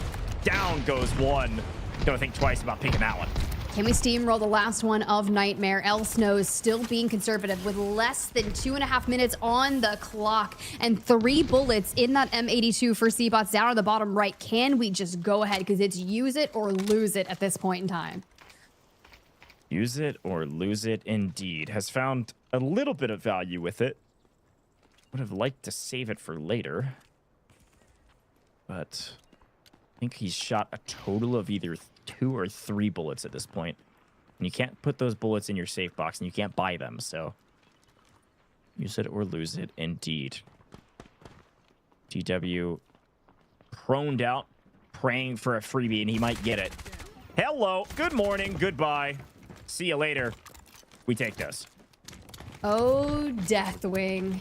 Being a little bit of lurking, but the fact that we just had lost Equal out to some same shenanigans with FaZe, who's still down to a duo, push Nightmare and immediately wipe them down to the final battle. WK Forever and FaZe in a 2v2 scenario with Snows burning alive. I don't see angles out of WK Forever just yet, so going prone here is the way with Sudoka holding the back. Raptor in play could throw some util up. The issue is that would give them so much information, and you know they're just going to shoot it out of the sky. Each team knows where the other is at, general direction, and with those shots, there's no question about it. That sounded like a big weapon whose bullet did not land. Are we down to 2 now? Are the players able to count those? I don't think so. So I don't think FaZe and WK Forever have been around each other the entire map. Knowing that there's a high caliber weapon changes the fight, but Sudoka doesn't care. Ego chows it, takes one down and gets the full. Down goes WK Forever, both knocked down. Sudoka finds the right angle. They knew the direction. They did not know the location. Great fight. And a wild, brackish map to be had. But FaZe, at the end of the day, getting 5 kills of their own. At 5 KP is going to do wonder for their squad points. And as they loot up, you can see they're grabbing the dog tags. They're throwing the ammo in the safe boxes. They are going to boost their profits. Not quite a mil just yet, but who knows? Maybe we could acquire a couple more things. See what we can find in the final couple seconds. There it is, folks. Your first Mantle Brick round. Did it play out like you thought it would? I don't know. A little bit of this, a little bit of that. Definitely saw some action. But at the end of the day, here's the tough part. You know that if you take this engagement and you make a mistake around the Mantle Brick and you fight for the brick too early, you get shot in the back or you just lose the engagement, whatever it is, you'll be thinking back and saying, man, what could we have done different as we watch from outside of the game and wait in the lobby? So sometimes these teams just decide to not take the fights. They don't have an advantage. They're waiting for somebody else to make the first move. And yet again, we find our way to a free brick from Nightmare. Fortune favors the bold gentleman. I say it every week. And Nightmare did it. And they also picked up 6 kills till the very end when they were finally cut down. Great job from Equal Plays, DW, and Farmer Lucas. A great call from Lucas to go for the brick there. And then the other 2 just fragged out to wrap up the map. So they pick up the most points out of this map and the Mantle Brick. If you would have told me, Tiff, that I had to predict who would win today, I was going to say Nightmare. So I'm feeling good about my prediction. They have been hot the last couple weeks, and they're staying hot at the top of the leaderboard. Well, how many maps are we getting as we look at Equal being the top killer there with 4 and FaZe and Marino showing some presence as well? Yeah, I mean, top slaying here. Again, Marino, I'm tip of the hat to him, man. He's actually been putting up some fantastic games thus far. We've only had 2, and he's picked up, I think, 6 kills in total already. Like, FX is playing more aggressive, which I like. They did show up late, but it wasn't too late. They showed up at the right time. The only qualm I had with them was that they just didn't actually play for the brick. They got there, they were ready to play for it, and they backed off, feeling like they didn't have a play. So you can credit FaZe to that, you can credit FX to that, or you can just credit the whole lobby for not making an aggressive move. And because of the lack of aggressiveness, Equal Plays finds his way to MVP. 4 kills, plenty of damage. Great job from him to actually find some value on the map after they got the brick. So Nightmare, the top team, no question about it, Tiff. But you got to be top 2. So that second place position is still wide open. And if we end in 4, I'm not saying we will. We definitely have throughout our group stages seen some 4-game series, but earlier in EMEA today, we went to game 7 and no team was able to acquire 2 bricks. But also, no one got why can I not say a brick in Brakkesh? Why is that a tongue twister, Ghost? That is a tongue Yo, twister. that's hard. That is a tongue twister. Yeah, getting a team with a mantle brick very early in this does open up the possibility of wrapping things up in 4 or 5 or 6. Who knows how long it'll take, folks. But we go to Tide Prison next. And so, as I always say, it's going to get real sneaky. Buckle up. We'll be right back in just a moment.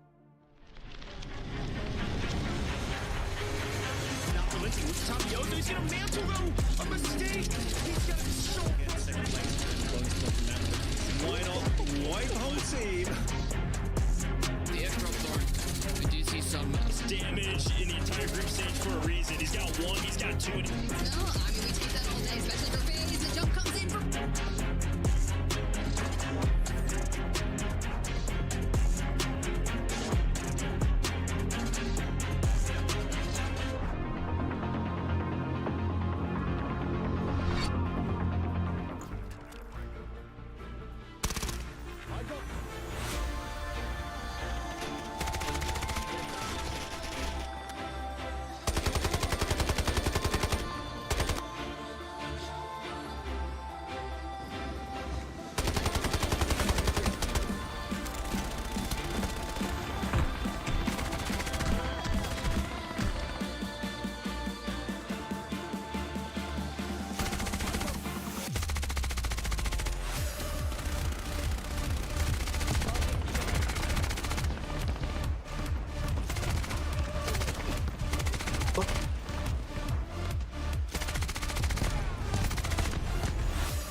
Got the mantle bricks. Find and stop them. Mantle bricks decoded. Nice work, operator. The time to strike is now. Do not let me down, operator. Decoding has begun. Defend the area.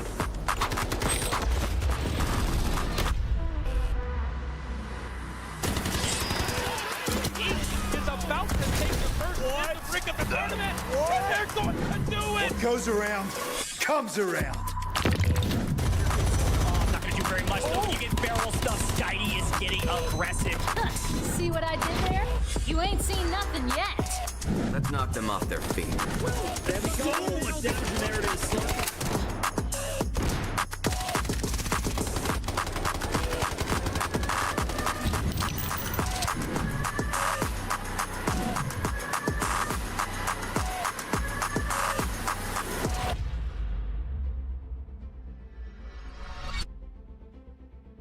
Welcome back. Delta Force Rise series here at the Americas region. Just wrapped up our first brick round on Brakkesh, and I gotta say, it was a little free for Nightmare, so they find their way to the top of the leaderboard. No question about it.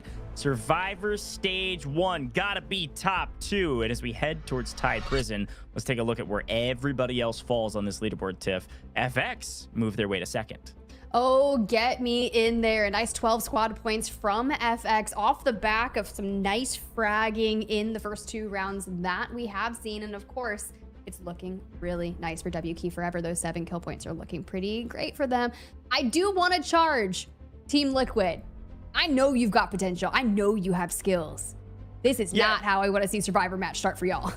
Yeah, I mean, this is bad. I think, unfortunately for them, they're a little unlucky. They've had some kind of tough engagements. They've gotten some first blood's put onto them before they're able to react. And yeah, you can blame them for it, but at the same time, that's somehow sometimes how Delta Force plays. So maybe a bit unlucky. Maybe they can turn it around in this one. You know, Tide Prison is one of those maps that's going to play very, very slow. We're going to be watching, you know, people creep and crawl around the map. But we oftentimes do see a team or maybe two find quite a bit of kills on the map by end of the day. So if you're able to win some of the early engagements, get some points on the board early, and then maybe get one more team wipe under your belt, you could easily see Team Liquid jump maybe even all the way up to second place at the end of this one. Now, you can see a couple different operators already eliminated from many of these teams.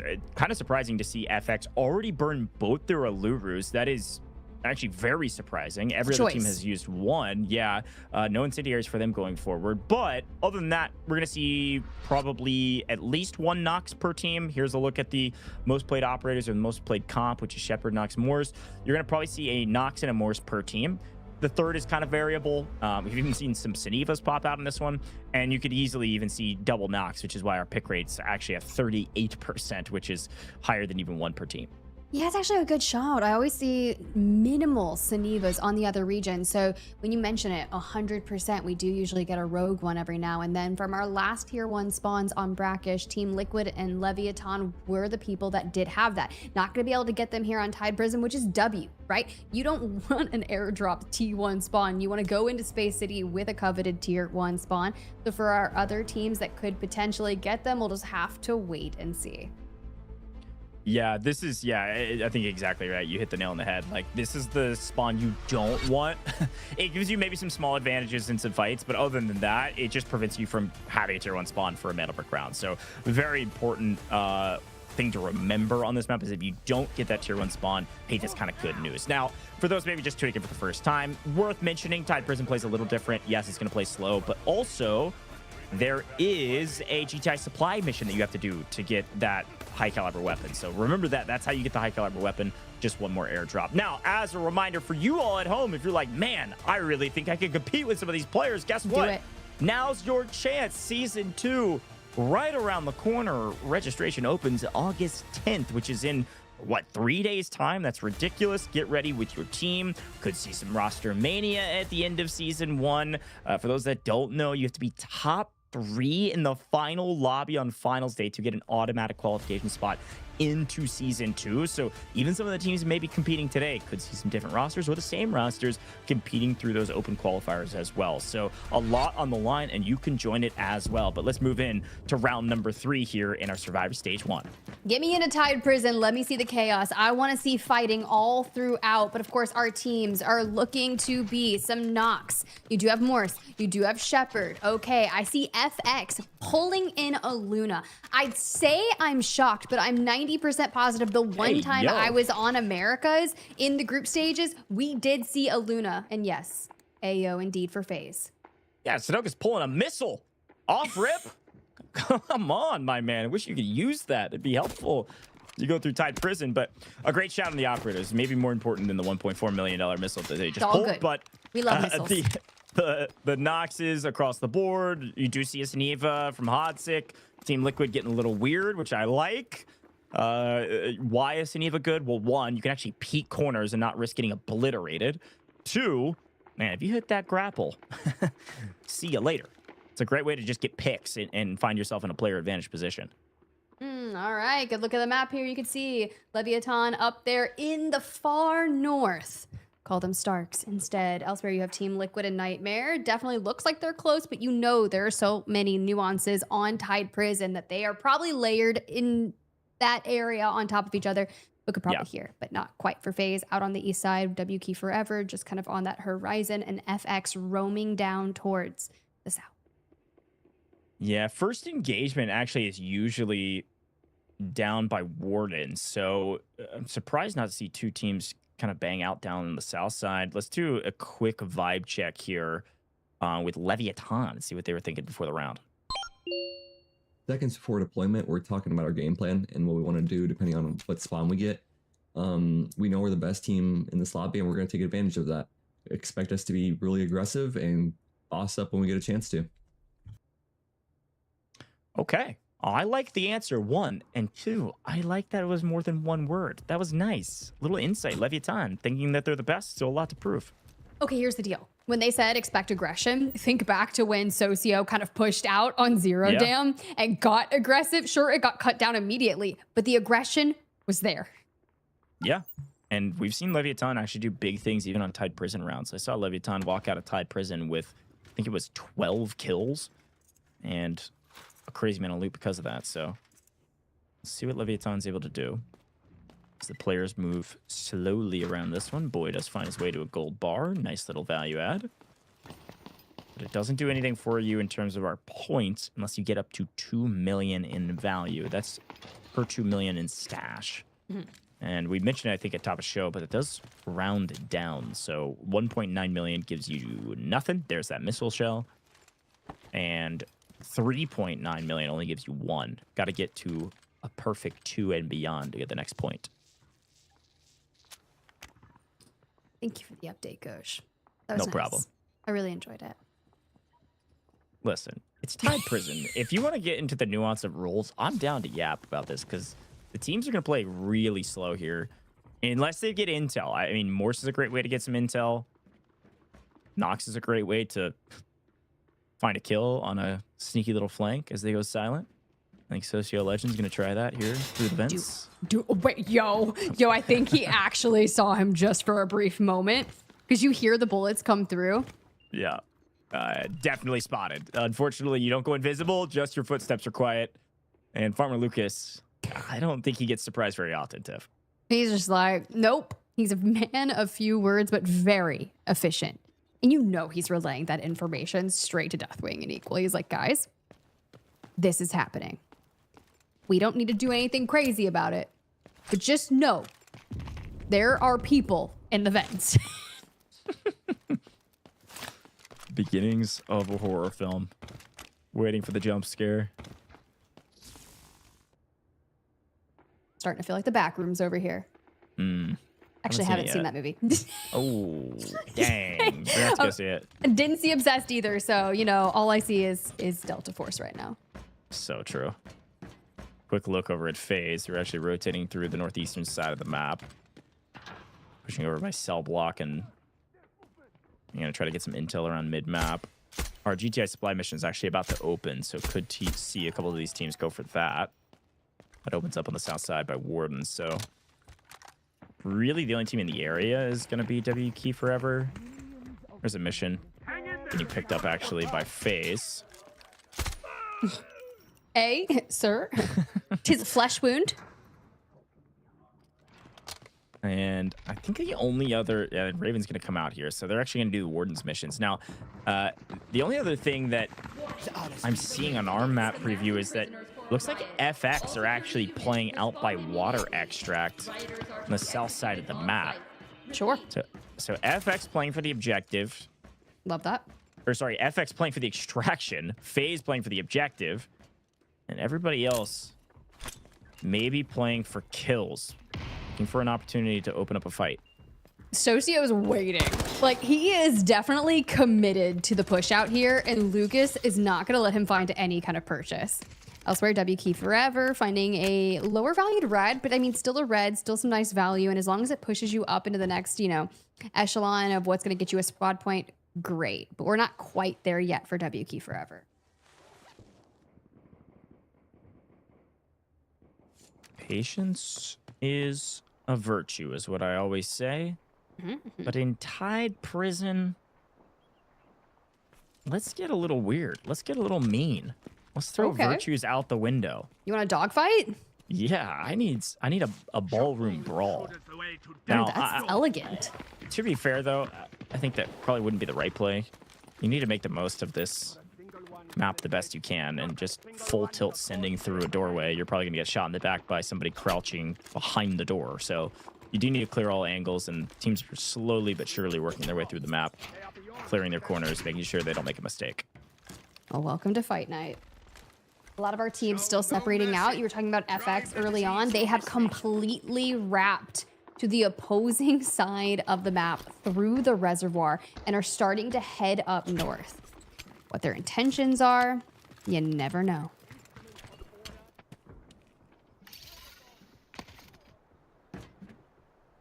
they're just kind of slow clearing the outside of the map. It does give them some intel, at least as of current, that there aren't teams out here yet. Which, I mean, frankly, why would there be? But we do see sometimes teams hold the West Watchtower area, which they rotated through, or the East Watchtower area, which is where they are now. And the teams will just hold out here and wait for somebody to like peek out and maybe check airdrop or anything like that. And they're able to clear both sides. They know nobody else is on the south side with them, so they're just kind of hanging out for a bit now. And they may rotate in and actually play for airdrop, which means they'll be playing for where WK Forever is. So could see that engagement here in a second. But the first 8 minutes, fairly quiet. You know what? Team Liquid's still in it. Team Liquid still in it. Boy on the screen. And I don't know why my intrusive thoughts just have me wanting to scream that out. I don't know why. I mean, hey, honestly, this is the best map Team Liquid's had today, okay? I'm not trying to BM, but... Listen, I mean, actually, they're able to stabilize. They're actually able to play as a team. This could be a pop-off map. This is the map I expect them to pop off on. I want to see a big fight from them. They're taking it nice and patient for now, though.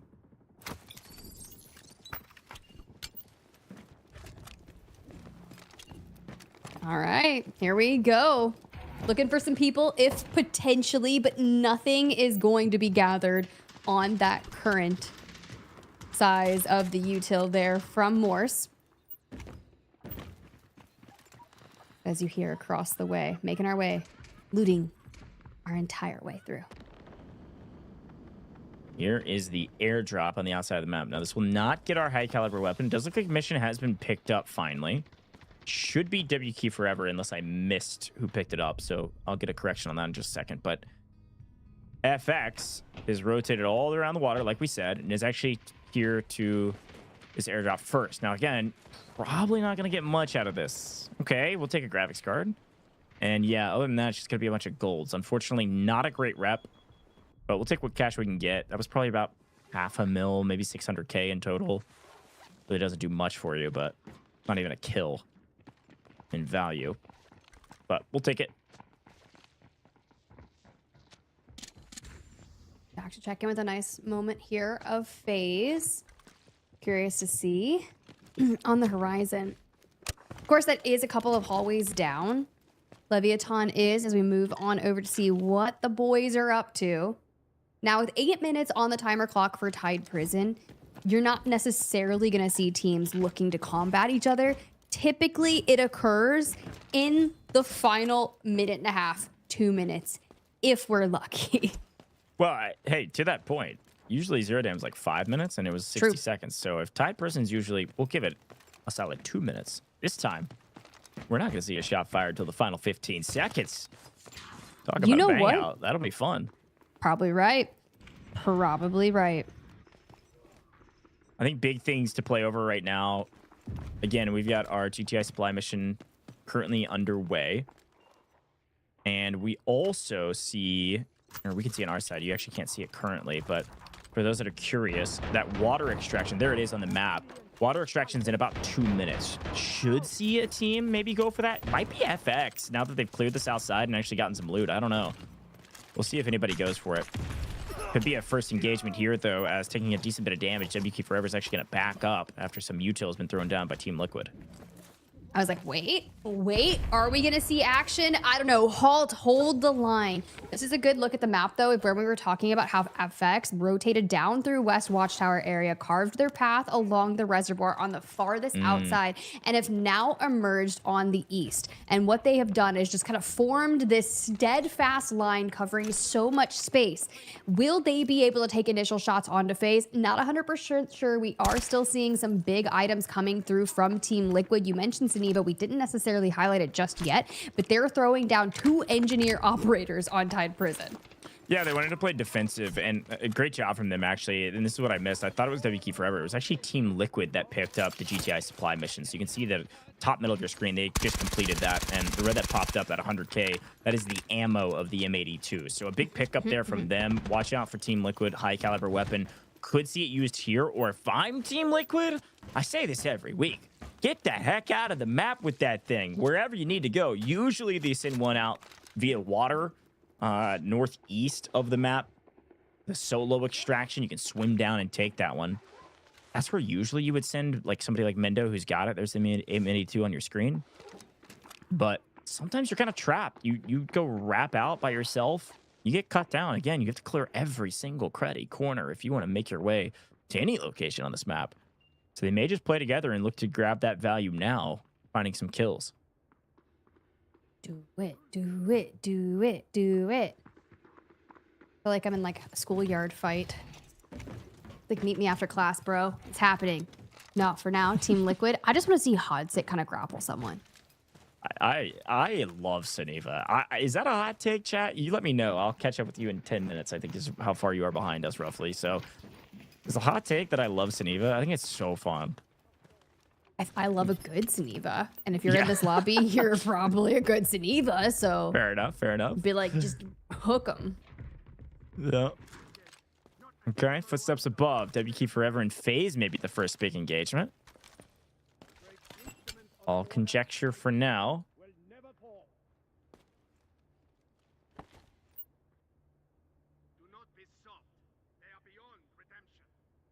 To be fair, we haven't approached the time to fight. The gentleman's agreement will expire in approximately a minute and a half, maybe 2.5 if we're lucky. Does look like, as we both talked about and predicted, FX is saying, all right, listen, we got some loot. Let's get out. We don't feel like we have a position to take any of these engagements. Let's go get out of the map. Here's the problem. I was about to say, Team Liquid are thinking the same. Hey, let's just get out via the water. Oh no, there's somebody over there. Bang, gotcha. One goes down.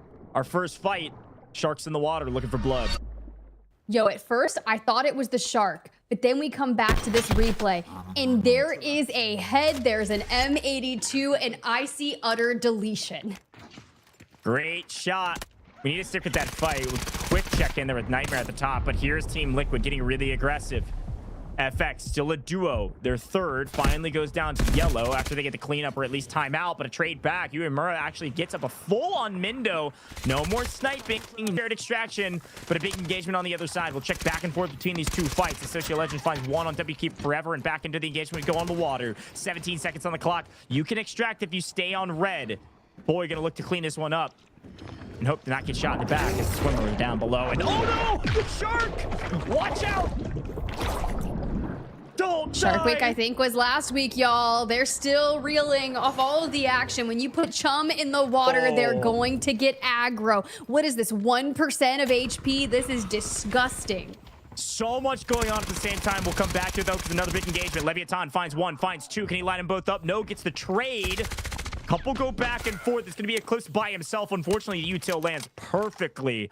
Nightmare, a duo, and they stand tall against Leviathan, who still can't catch a break on these maps as FaZe finds an angle on W Key Forever. Gentleman's agreement well off, and the agreement was, hey, let's all fight at the exact same time so that the casters are put into a blender. I'm having a good time, though. We still got 2.5 minutes on the clock, and we've only got, what, 4 teams left? But W Key Forever is solo.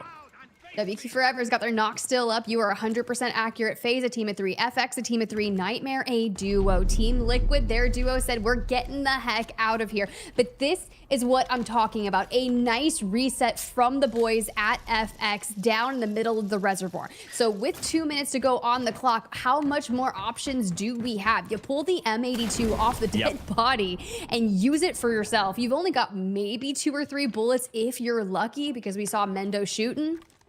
Yeah, so this is what when I said I was going to come back to something, that's what I was going to talk about, is that M82, but I'll have to come back to it again because Pecky actually finds the angle. Sudoku goes down and Snows too, pops up, knocks him down. Could he pull a 1v3 on low HP? No, good timing. Equal plays come swinging in and actually knocks Snows in the back while Diogod finally wipes W Key Forever. We're holding on for dear life, but a great job to find some value on the map before you're inevitably cut down. Nightmare on 4 total kills. FX has 1. They've returned back towards this eastern side, but haven't necessarily committed a bit further. But here's the deal. With 3 teams left on the map and FaZe now a solo, things might halt here. I don't know if everyone's going to run into each other in our last 60 or so seconds. Would be kind of wild. Is a possibility for FX to hunt down Nightmare. I mean, it's literally nothing else to do besides fight. There is 45 seconds on the clock. FX, unfortunately, moving way too slow off Mindo because he was the only player from Team Liquid that got knocked. Super unlucky. He loses the M82 on the map while the other two get out. FX, they need to be sprinting into this engagement or try to get out of the map. FaZe, able to find the first engagement, sneak around the corner, find equal plays, cut him down. Mr. Diogod, 1 HP in a dream, and the only player from FaZe with a dream for something in Tide Prison. He's actually able to get out of the way. Now, Tamiozo, if we could quick check in up here, you can see 2 members of FX run together, while the third, Tamiozo, is way up on the northeastern side of the map, was trying to get his way to the extraction point in the construction area via water. He's too late, too slow. That M82 is not going to leave, I don't think. Doesn't get there in time, shaking his head because he knows he made a mistake. Here's the problem with FX. Sometimes they just move a hair too slow, and this is one of those times. It is kind of unfortunate, but that's okay for now. That is just an eco round. We're looking to boost everything that we have moving into Space City. We do have kind of that back-to-back-to-back moving forward where the brick rounds are occurring. If you kind of turned your fate around, you're feeling a bit more confident with some of the engagements you were challenging on Tide Prison, great, because you have to lay it all on the line in Space City, because if Nightmare is poised to do exactly what they did on Brakkesh with that brick, it's ending at 4. Quickly move our way through 3, and in the third map, Nightmare find their way to being the best team as they found 4 kills, a team-wide plus some, nearly 900 damage and about $500,000 in assets, but only 2 players got out of the map, and those were Team Liquid, who finally had themselves a decent round. Team Liquid finding 2 kills, 2 players out, which means they have a decent amount of assets. FaZe Clan, they pick up 3 kills, so not a bad rep from them as well. But FX and LEVIATAN in a bit of a blender after that one. WK Forever too, only finding 1 kill, finally not having a great map from them. Ooh, that is kind of tough for sure, but we look at our top killers and you are 100% right. We're seeing 2 members of Nightmare up in there, of course. Should look pretty similar on the top damage dealers. However, Socio does get into the top 3. Was constantly looking to open up engagements, but we'll see if LEVIATAN can continue to do that once we move towards Space City. In terms of our top assisters, it's really nice to see kind of Lucas in the mix there as well, sending down damage to help out the team rack up those kills. But I'm seeing a lot of Mr. Diogod across all of these.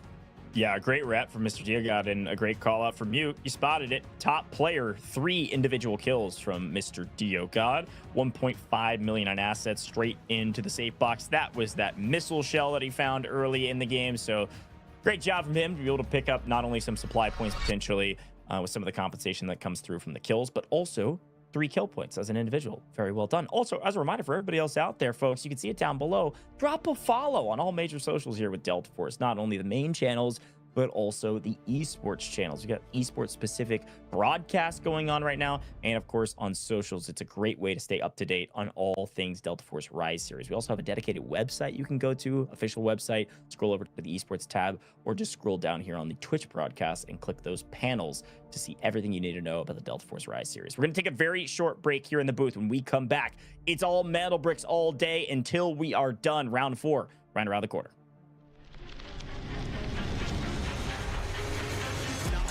Tamiozo, he's gonna mantle though. A mistake. He's got so why not wipe home team? The airdrop thorn. We do see some damage in the entire group stage for a reason. He's got 1, he's got 2. No, I mean, we take that all day, especially for FaZe. The jump comes in for...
Bridge decoded.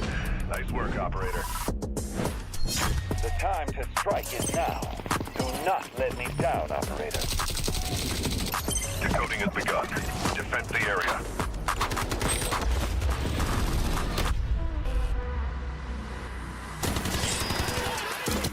Is about to take the first hit to bring up the tournament, and they're going to do it! What goes around, comes around. Not gonna do very much though. You get barrel stuff. Skydie is getting aggressive. See what I did there? You ain't seen nothing yet. Let's knock them off their feet. There we go. Down there it is.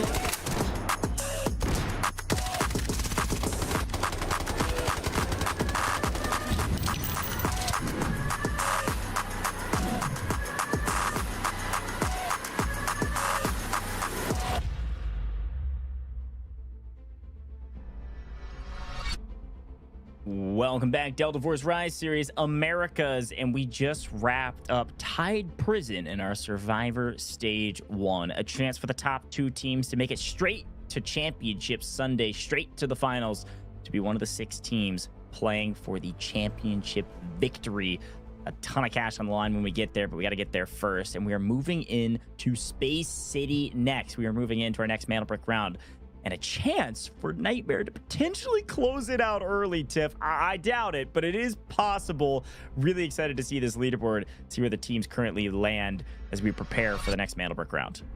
I'm so curious because I'm not gonna lie, I took a little bit of a lap and I saw my baby, I saw my husband, I was like, bro, honestly, Nightmare might close this one out. And looking at their squad points, they're at 18, they've got 12 kills, they're looking really solid into this. But the thing is, Leviathan, Team Liquid, W Key Forever, they've all had pop-off moments, especially in our series. We haven't got them yet from Team Liquid, but you know that they're capable of it. FX have been like silent assassins who, sure, they've been kind of slow moving, but once they heat up, they find those dang kills. Marino was looking so good in Zero Dam. FaZe Clan, on the other hand, sure, they're quick to the brick, but we didn't see them defend it on Brakkesh, but Space City is a new ball game.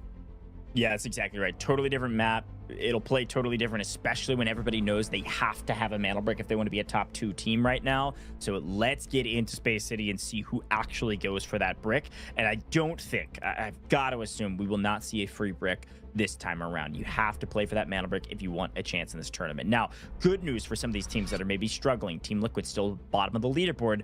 Reminder, folks, these are the teams that had pretty good group stages. They weren't good enough to skip all of this, and they weren't bad enough to where they had to play tomorrow. So everybody here that is not top 2 at the end of the day will play again tomorrow with MW and Team Nadeshot. So there is not an elimination round in any form or fashion. But to get any value out of this one, you've got to get top 2. The only other thing that people could play for is that $50 dynamic kill bonus that we've been using throughout the course of the entirety of the group stages as well. Every single kill per team will net that team $50. So a guy like Loco from Evil Geniuses, for instance, who has 60 kills, has earned that team $3,000 through that dynamic kill bonus. So a big thing to talk about. But let's talk about operators. We know that this is the most used comp. You can see it's been used 59 times. So you're going to see a Stinger, Luna, and Tempest on most teams, or some variants of Luna and Tempest in one other.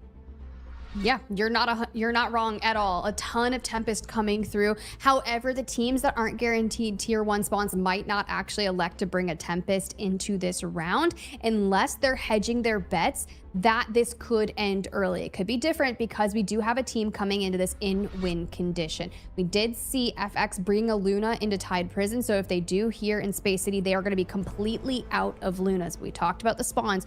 Who has the potentials for them? Fluxo and W Key Forever did burn their tier 1 spawns on Tide Prison. They're not going to be eligible for them here on the first map of Space City. It's the only rule we've got about spawns, just to make sure that they are unpredictable and nobody can predict them. That's the same thing that I just said back and forth, but it is important. It is important. The only thing with our spawns is that you can't get tier 1s back to back. So with that in mind, FX and W Key Forever will not find their way to those red tier 1 spawns. They are technically the fastest way to the center of the map where the brick spawns. However, we've been seeing Space City play out a bit differently. Teams up in Central Command, those T2 spawns, especially that northern one, if you just put your head down and run across that bridge and don't get shot, you may be the first ones to the brick as well. And we do know that both Westgate and Employee Passage 2, which are the T1 spawns, are also a dangerous spawn because you can get shot very easily by the team up in dormitory or otherwise. So watch out. If you get T1 spawn, it doesn't mean that you are safe. It just means you have potentially the first push towards the brick. Now, folks, you know what time it is. It's time for more rewards. We've got another giveaway for you. 1,000 Delta tickets about to appear on your screen. You got to type in this code as fast as possible. It's a short one. Redeem in-game or at the official website. Only 15 of you will earn these Delta tickets. Hopefully, you're one of the lucky few, and you can redeem those Delta tickets, again, in-game or at the official website if you type it in fast enough. We got a lot of people watching on a bunch of different platforms, plus all of our watch parties. Big shout out to all of our watch party creators that are tuning in for the day. They're also able to see this, so you got to be real quick, Tiff. Speaking of quick, let's see what these teams are able to do and how quickly they can go for the brick. We saw a near flawless perfection out of Nightmare when it came to procuring their first Mandel brick. But they weren't first to the brick. It was FaZe. FaZe escorted it to the decode station where Nightmare completely took it. But hold on. You were talking about being super quick off rip, and look at FaZe immediately pulling down Widows. Yeah, a lot going on all at the same time. We had a big engagement there. WK Forever trying to shoot Nightmare in the back at Westgate. Didn't get much from it. Westgate successfully passed through. Leviathan did catch a bit of flack from their T1 spawn up at Employee Passage 2. Lose one, but are able to pick him back up immediately. So no harm, no foul for the most part. But it does allow FX to sneak their way across through mid-map. I've been criticizing FX for a while about playing slow. Not this time. They're into buoyancy. Quick look at the operators, though. A Tempest on every single team besides WK Forever, who think this is going to go a bit longer than maybe we're expecting. And a couple golds to boot as well. So a team like Nightmare, they're looking to end it right here. Honestly, yeah, they really are. And if you couldn't bring in the gold helm or the gold armor, you definitely wanted to at least grab that gold ammo to put down some serious damage. Leviathan does get up Widows, which is great, but still make their way towards mid-map. Now, here's the deal. We did see some craziness over on the EMEA side of things. It was essentially Alliance playing from the top, waiting for someone to pick that brick up and then laying down the pain. For now, we are just a few minutes underway, and we still have not laid claim to that brick. Yeah, brick is open and nobody's used their Tempest ults yet. This should be coming off cooldown already, so should see this pop in just a moment. Clip's taking quite a bit of damage through the smoke, unfortunately. Actually, FaZe way up at Central Command. But a couple quick notes. Now, I don't deem to know all the strategies of all of our teams, but to see a team that is as accomplished as Nightmare have a brick, invest a Tempest, and invest some of their golds, that is a telling sign they want to close out right now in 4. That is a lot of investment on a map that they don't have to take right now to still be in top 2 even. They want to win right here, right now. Now, you might be asking, why, Coach? Well, yeah, they just want to win, and looks like equal plays from Nightmare, actually able to find the first blood. Marino gets cut down. But the other reason they could do this is that they probably feel the most threatened by a team like Leviathan and Team Liquid as some of their top competition, as Mendo finds an angle and actually gets traded out. A big engagement in our hands. I'll come back to that point in a minute here, Tiff, because this fight actually dictating a ton. And Nightmare technically in the driver's seat as of current, as Team Liquid getting shot from multiple angles. Farmer Lucas waiting for equal plays to ruin Team Liquid's day. Well, Equals answered back. They grab a knock onto Hodzik. They hit the full send into yellow. It's just boy for Team Liquid, but he moves on in, finds Farmer Lucas, who gets farmed himself. Bring in Nightmare, who's in win condition, down to a solo. Not over yet, but it does force them to be in a bit of a scramble. What it does allow is FaZe to elect to use their Tempest ult and run back. And here it is, Tournament Life on it for Nightmare, and Equal clutches up with a massive 1v1. Now the reset comes through, but this is still allowing FaZe control of where they want to take this decode, and to the north we go towards Sands. Wow. I had this really elaborate nuanced point queued up, and Nightmare and Team Liquid said, shut the heck up, we're getting aggressive. What an important early engagement for Nightmare to win, especially with all that investment I was talking about with Golds and Tempest. Equal plays yet again being that guy. What a clutch up moment. But you're right. It's allowed FaZe to kind of do what they want. Now, they played Central Command. They had a lot of info because they had the high ground position. They were able to peek over through mid-map. They see that it's open. They go for it. They utilize Tempest ult to get it back over at Central Command very easily. Now they're in complete control. They know they can't get shot in the back. They're playing as far back as you can go up at Central Command. Walls at their back, playing over Sands. It's going to force everybody to work their way towards them. Employee Passage probably getting peeked at right now while Leviathan tries to cross it.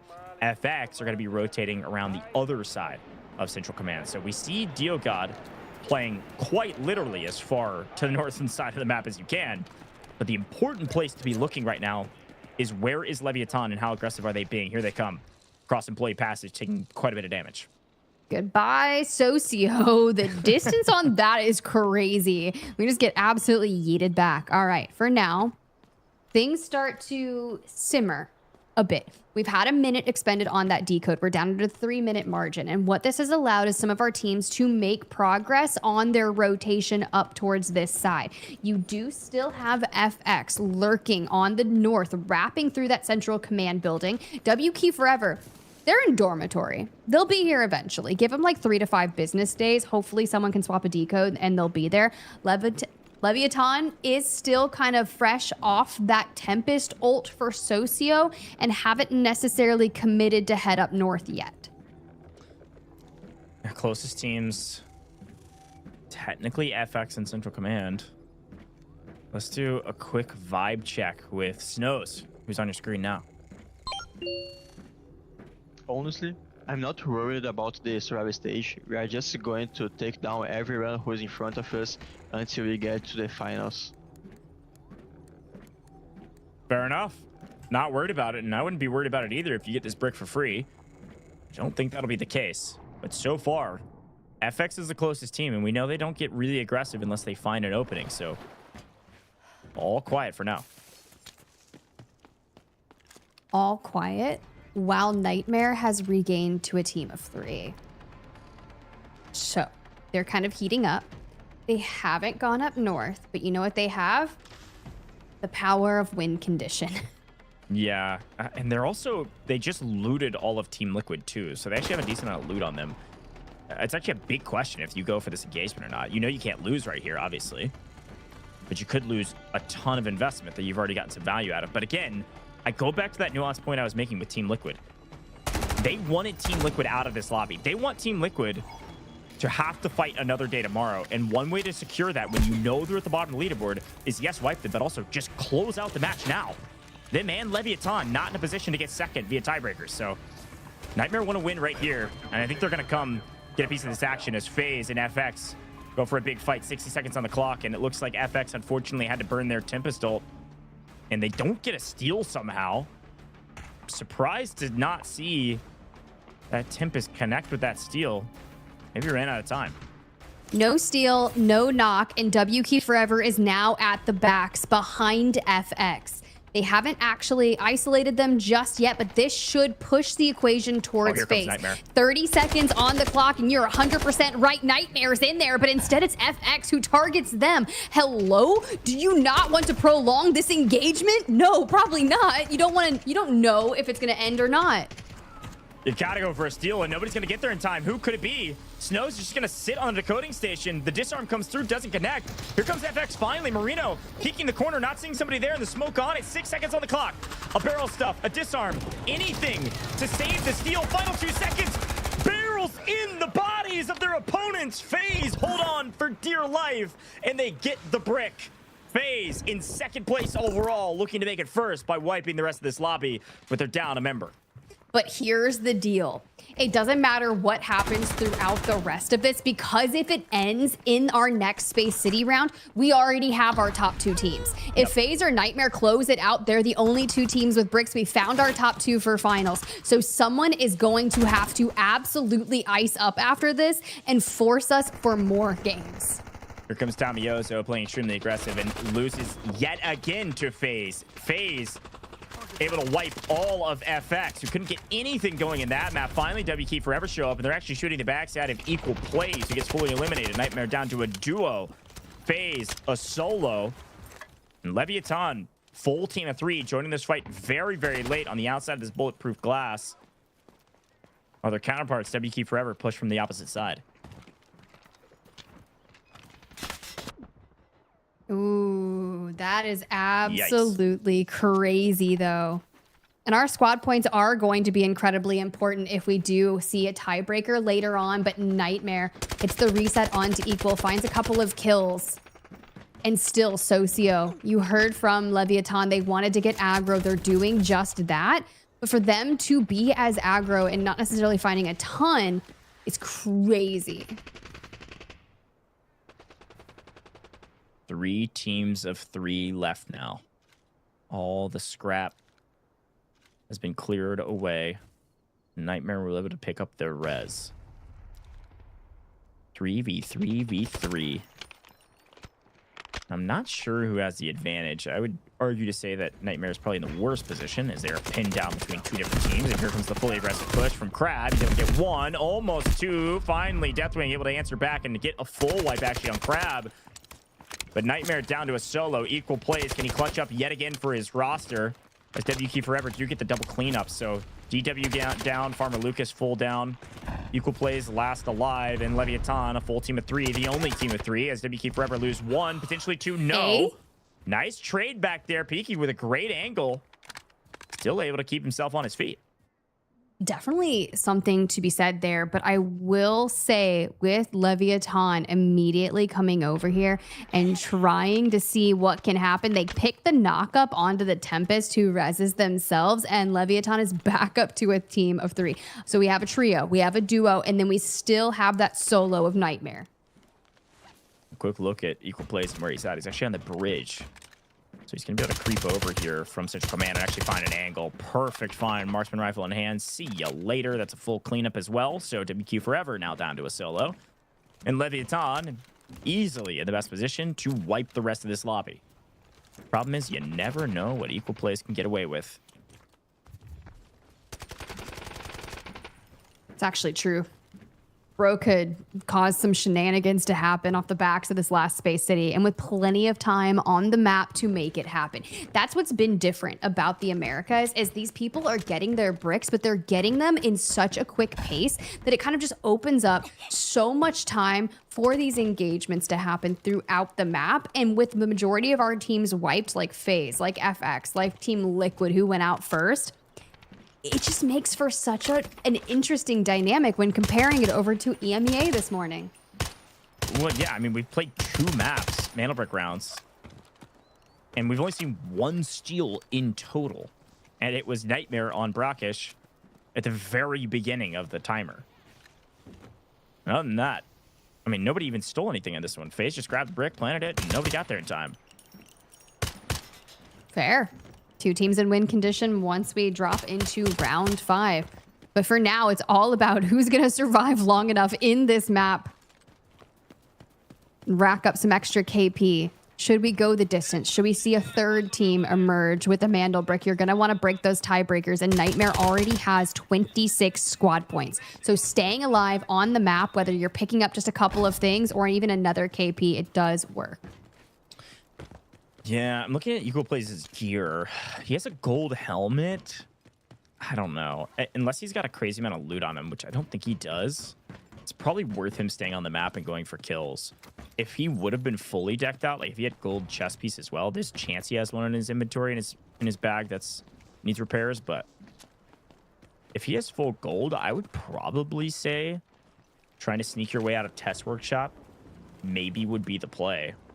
But without that, it's probably better served to stay on the map and go for kills when you're trying to break tiebreakers. Good point, but yeah. I'm looking around, like FaZe and WK Forever, even Leviathan are so close with FX. Just being kind of tied up on 16 and 2 points behind them is FX. Team Liquid is kind of the biggest threat, like you were mentioning, but has not been able to find any momentum in our series here today. Good thing they do have 2 days to make it happen, but this is just a tough go about for them. Seabot's the last remaining player from WK Forever, hiding out in Central Command, while Equal Plays is getting the heck out of here. So thinking that his bag is impactful enough, theoretically, to potentially extract. Now, that is a bit tongue-in-cheek because he's probably going to have to go out via no bag, but still. We'll see what he decides to do.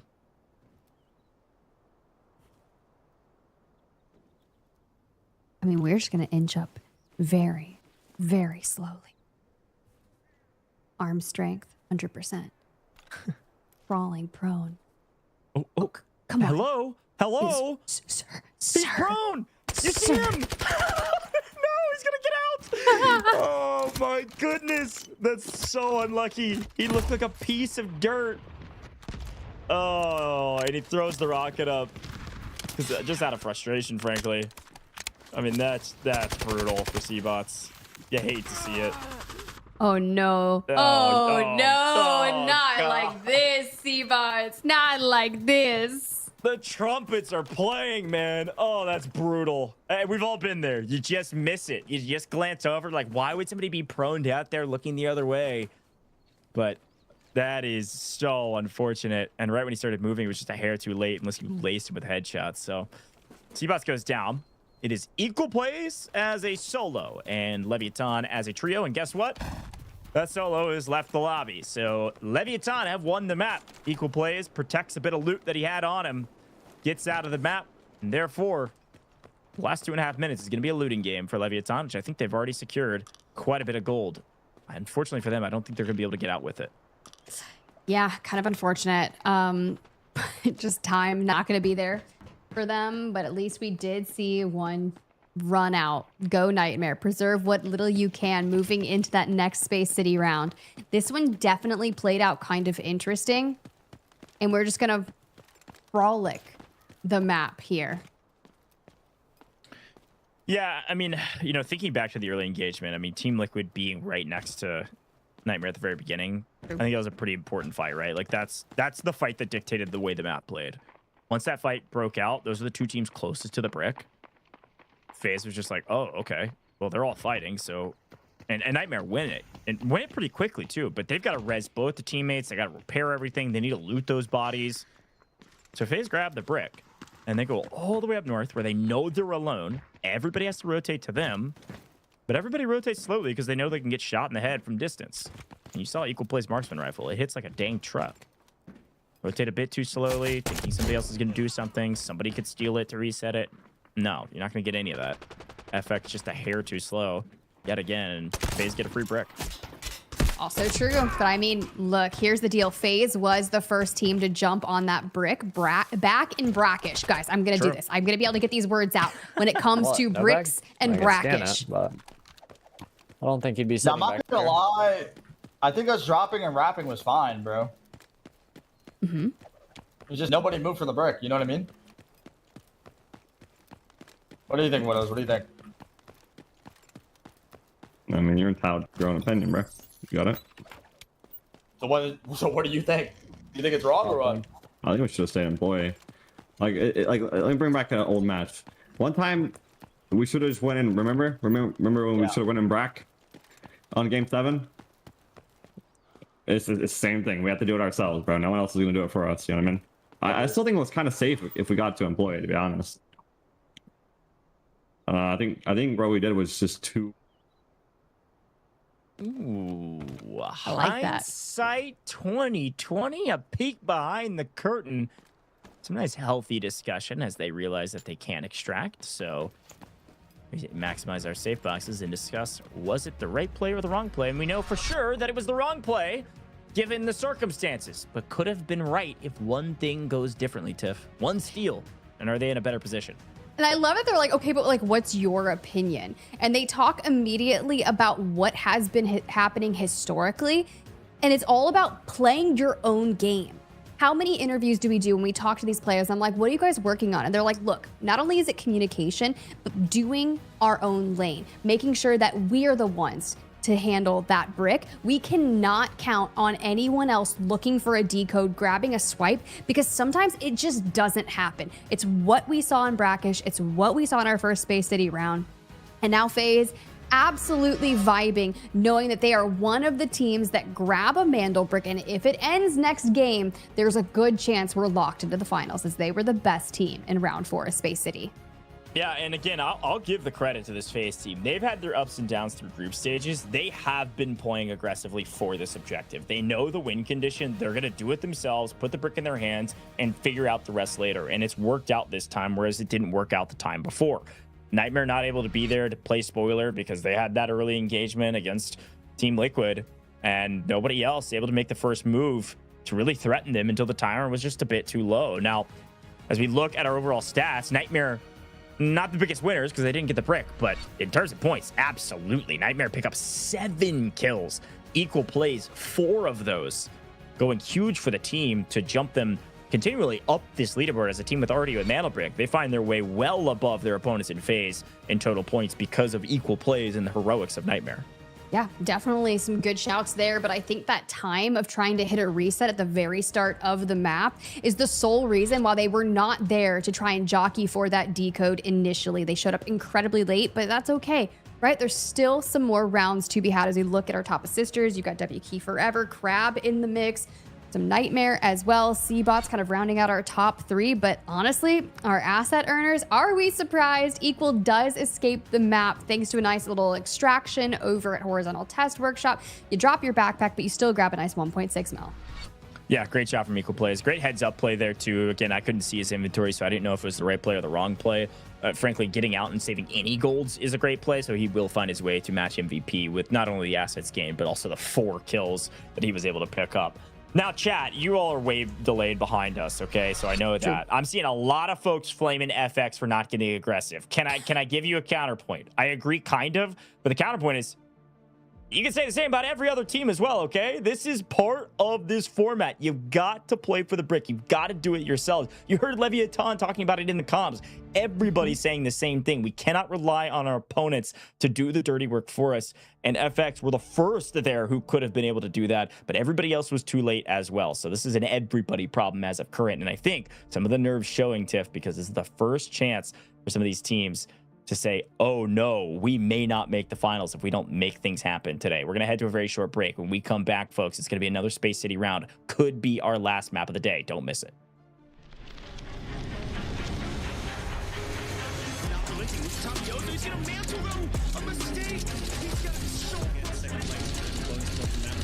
Why not wipe home team? The airdrop thorn. We do see some damage in the entire group stage for a reason. He's got 1, he's got 2. No, I mean, we take that all day, especially for FaZe. The jump comes in for...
Got the mantle brick.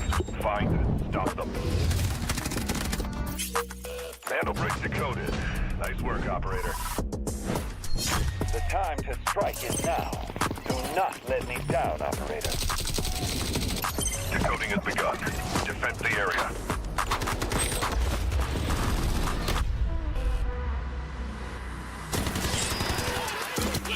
Is about to take the first hit to brick up the tournament.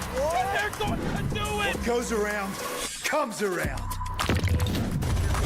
I'm not going to do very much, though. When you get barrel stuff, Steiny is getting aggressive. See what I did there? You ain't seen nothing yet. Let's knock them off their feet. There we go. Down, and there it is.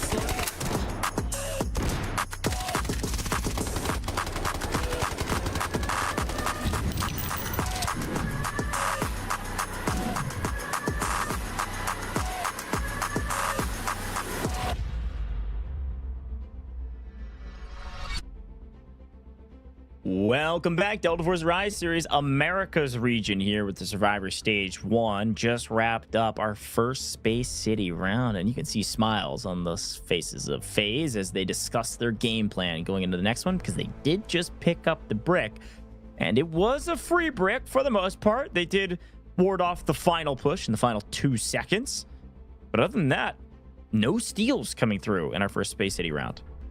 Yeah, it was pretty interesting. If you think back to the very beginning of it, we lose Team Liquid early, so they're not able to really get a move on this leaderboard. They're still down to not even double-digit squad points. 5 kills on the board for them, which is super uncharacteristic, but I feel they've been getting a little targeted in some of these fights, and some small mistakes might be happening. We'll see if they can wake up here and maybe net themselves a Mandel brick and try and get the tiebreaker on squad points.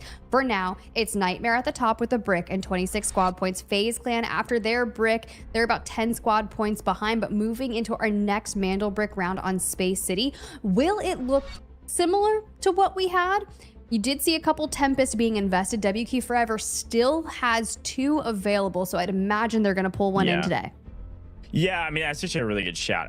The biggest question for me is the rest of the teams. Do you say, yeah, well, you know, nothing's granted. You got to go earn it right now. So let's all just use our Tempest and we'll figure it out if it goes round 6. Or do you say, no, this is for sure going round 6. Let me see if I can get myself a bit of an advantage in that round by being one of the few teams that held on to a Tempest to that round. And then WQ Forever says, we knew it wasn't over in 4. Now we get to go back-to-back 5 and 6, where not everybody will have a Tempest. And we're going to have that maybe small advantage of being able to use that emergency evasion device that Tempest has. But looking at the tier 1 spawns, it's worth reminding you that Leviathan and Nightmare did have the tier 1 spawns to kick things off. They will not be able to have those this time around. But it doesn't mean you'll get the brick first. Look where FaZe spawned. They had a T3 spawn up at Printing Room.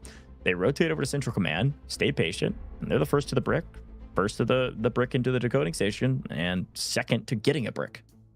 That's true. I mean, they were just very efficient with getting to that Mandel brick. And of course, it was delayed a bit because we've been kind of conservative on whether or not we should pick up the brick right away. We did see it go pretty quickly in Brakkesh, but hey, you never know what we're going to see here in round 5. That's exactly right. And folks, I'm seeing a lot of backseat drivers in the chat. Now it's time to prove your worth in Season 2 of the Delta Force Rise series. Go get a piece of the action. Let's really test your mettle and see how good you are. Come join us here with the Delta Force Rise series as registration opens on August 10th. Don't miss your chance to compete. You can also follow Delta Force on all major socials to stay up to date on all things Rise series. Also those esports channels as well. But open registration August 10th. That is a day after Championship Sunday. That is Monday if you're over here in the North America time zones. But let's get into the action here. Top 2 make it straight to the finals and skip our Survivor Stage 2 tomorrow. And currently only 2 teams with a brick. 2 teams that could close it out. Well, we shall see. Nightmare and FaZe are the teams you need to be very apprised of. And over here on the side for Dormitory and Westgate, Nightmare's going to be coming from the west. In terms of FaZe, they're mid-map, very proximity heavy towards that Mandel brick. FX, you guys have been saying it's been moving a little slow. You want to see them get aggressive. Look, they're finding some nice engagements. They just haven't net themselves a brick just yet. Yeah, and again, at least FX was close to the brick last time. Everybody else was too far away to even play for it. So true. Flame them all you want, but you better be flaming the whole lobby. Now, FX have decided to not go through Westgate. They actually turned around and took an engagement in Dormitory. So T1 spawn being used for an engagement rather than going for the brick first. So WK Forever, who now definitely have a Tempest. Nightmare, the only team to not use their Tempest, which means Nightmare and WK Forever will be the only 2 teams with a Tempest in the next round if we get to a next round. I like that play. They know they're going to be winning out some tiebreakers. They know they're in a position to be a top 2 team. Save it for the next round. Fair enough. But WK Forever, first to the brick, and they take it far, far away. They're going to Test Workshop. Ooh, okay. Love to see that. That's going to be one of those interestings. Now, throughout Americas, I have seen this go towards Test Workshop, and it has been a pretty flawless hold. If that happens, and we go the distance to another Space City, look at the squad points. FaZe and WK Forever are currently tied. Yeah. I think this map is actually going to dictate a lot. There's definitely going to be some fights down here. I think everybody was frustrated with the way the last map ran. I think we're going to see a big bang out around this engagement. The problem is WK Forever in a huge power position. This is the exact same thing that happened last map, except even faster, and this time to the south rather than the north. And again, credit to them. FX, look at them. They're going to be the first team to rotate for Brick. FX, usually a slow team. They're playing for the objective. Can at least tip the hat to that. We're Nightmare playing top dormitory. They're not worried about closing this out right now. They're not worried about who gets the brick. They know that if FaZe get the brick, they win. They know that if anybody else gets the brick, they're still in the top 2 position. Nightmare probably not going to show up to this engagement, whereas everybody else should. They're also not playing with a Tempest this map either, so they are just chilling. They'll probably show up into the later half of this when the decode starts to get kind of spicy, but every other team has a Tempest. A lot of teams investing gold into this because this is the time to shine. If you are outside the top 2, sure, you live to see another Survivor match day tomorrow, but the goal is finals. When there's 60K for first place on Sunday, you do everything you can to get there. Yeah, I mean, your guaranteed prize money doubles if you make it to Championship Sunday, so 10K even if you get last place on the finals day. 5K if you miss out. WK Forever still the only team around the brick. FX closest. They've actually wrapped all the way over to launch area. Playing this back angle. Gonna make WK Forever think twice about getting shot from the left front and to the right. Now I gotta hold multiple angles with FX making this rotation. And it allows FX to not get pinched by, it looks like it's gonna be LEVIATAN coming in from the north. Should see them pop up on your map in just a second. Be kind of interesting, but our teams that are in win condition, one still to the very far north of Central Command Building, that is going to be Nightmare. FaZe currently mid-map Space City. And with just at about 1 minute 30 seconds to go on this decode, if one of these teams doesn't vie for it, then we are basically cracking open a crazy amount of time for Space City for our teams to just fight each other. Yeah, it's a weird engagement too, because I don't think FaZe show up here either. If it's Nightmare, if FaZe were like, oh, if that's Nightmare to cut it, cool, we get second. And if it's anybody else, we're still in a good position on the leaderboard. Here comes a steal from FX. Marino gonna prove all the haters wrong, play for it, and get it. Tempest Ult, well invested. A nice steal. And see, like, Nightmare is just lurking around. Here comes LEVIATAN. They have Tempest Ult as well, and looks like they're gonna find some nice purchase with it as they steal the decode. And every time that decode happens and we change hands, that timer is gonna decrease again until we get to 1 minute 30, and WK Forever try to take it back. Tempest Ult denied. Tempest Ult denied. Self-res will come through. Everybody's still with a full team of 3. And now we're starting to see everybody show up. Hey, the brick's been stolen a couple times. It's not a free one? Yeah, let's go get involved.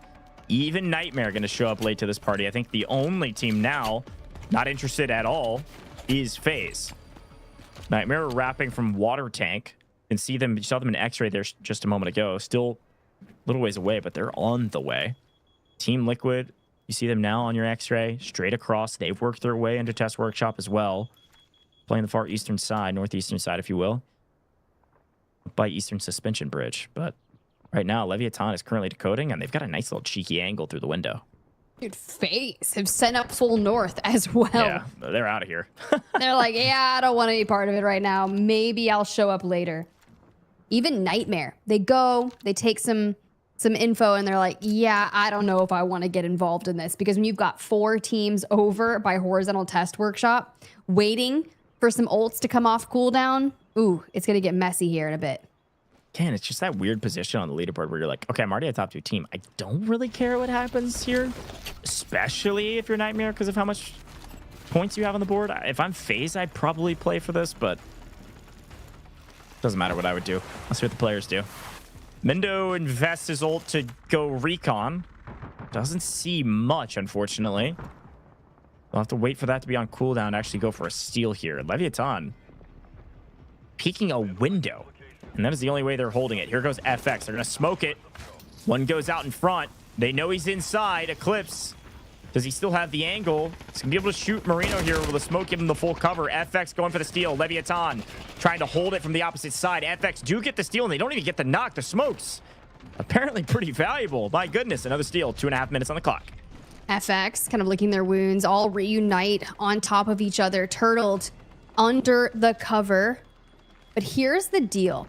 Every time we've seen it change hands, you also see another team going for it. But hello to the north we go. Nightmare has found FaZe on a northern rotation, and if they can just deal the finishing blow to Sudoka, this is done and out. FaZe have been eliminated.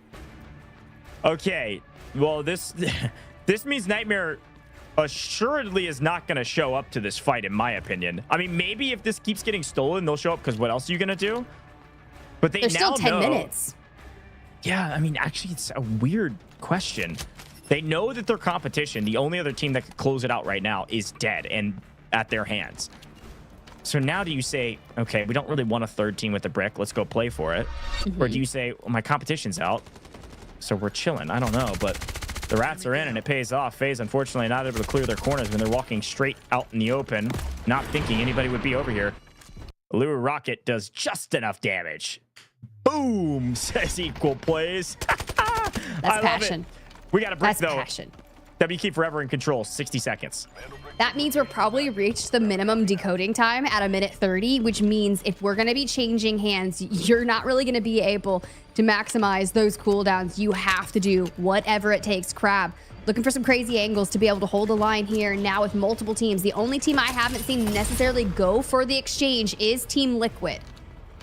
Well, here they go. You can see them wrapping on your minimap right now, and they're actually going to get shot here by WK Forever. Smokes are in, but they're not covering enough. Barely holding on to his life. One player low. You see FX actually finding an angle on the backside. WK Forever at risk of being wiped, but also at risk of getting the brick. 20 seconds on the clock. Team Liquid coming in the backside. They get wiped. WK Forever, no. Still one up. Tempest alive. Peaky holding the angle on the decoding station. Can anybody get the steal? Yes, it's going to be Marino yet again. FX. A nice steal. We are at minimum timer. Back to 1:30. Nightmare electing not to go for this. Does not want to be involved in the chaos and instead rotates back up north. Now, just LEVIATAN, FX, Team Liquid, and the solo of WK Forever going for position. Nightmare, no. Assuredly, no questions asked. They will still be in first place at the end of this map, no matter what. So they will bide their time. The rest of these teams desperately clawing to be able to beat out FaZe in a tiebreaker. You have to have a mana brick now, assuredly, to have a chance at second place, and we are running out of maps. Uemura does find a nice angle on Peaky, and WK Forever was fully eliminated, Tempest or otherwise, gone, as Mindo gets the final cleanup there on Peaky. WK Forever will not be the team to get the brick. FX still technically in control. Mindo waiting out some util. The smoke still landing. He's going to prone out. Tempest is in. No, Tempest is not in. Mindo trying to do it the old-fashioned way and gets punished for it. FX at risk of being wiped, though. They got to stay alive. Just the Luna up and running. Uemura says, if I can just run away, maybe nobody will go for the steal. Maybe, just maybe, we'll still get the brick. 5 seconds on the clock, but Team Liquid know it. Back to 90 seconds. Team Liquid in control. They move in, they go for the res, and it opens the door for LEVIATAN. You can see them kind of start to lay claim, start to push a bit forward. Eclipse looking for angles if we can make it happen. But Team Liquid get the reset. They have plenty of kills. And also, dare I say, Goj, Nightmare has hit mid-map. Yeah, I mean, if I know we keep talking about Nightmare, chat, and we haven't seen them on main hardly at all. Well, it's just because they're the team on win condition. And they're probably thinking, oh, people are playing for the brick? Let's just go in and clean up the mess. If we show up late enough, don't really care if somebody gets the brick before we get there. They keep stealing, might as well. Nothing else to do. So we'll tune into the fight here at hand, but don't be surprised if those great Nightmare players do sneak in and do some dirty work from the backside. Well, considering, look at our lobby. LEVIATAN and Team Liquid, a team of 3. FX down to a solo. And you've got ults in hand. We're activating. We're looking for the steals through the frags, and they are straight up pounced on. Yeah, great play from Boy there. Oftentimes when the util comes through, if you just put a body on decoding stations, you're going to be able to hold it. 20 seconds on the clock. Here comes equal plays. Wiping. No, not wiping, but getting a kill. Nice angle. Uemura still alive, barely breathing for FX, but this could be the nail in the coffin. This could be Team Liquid getting the mantle brick.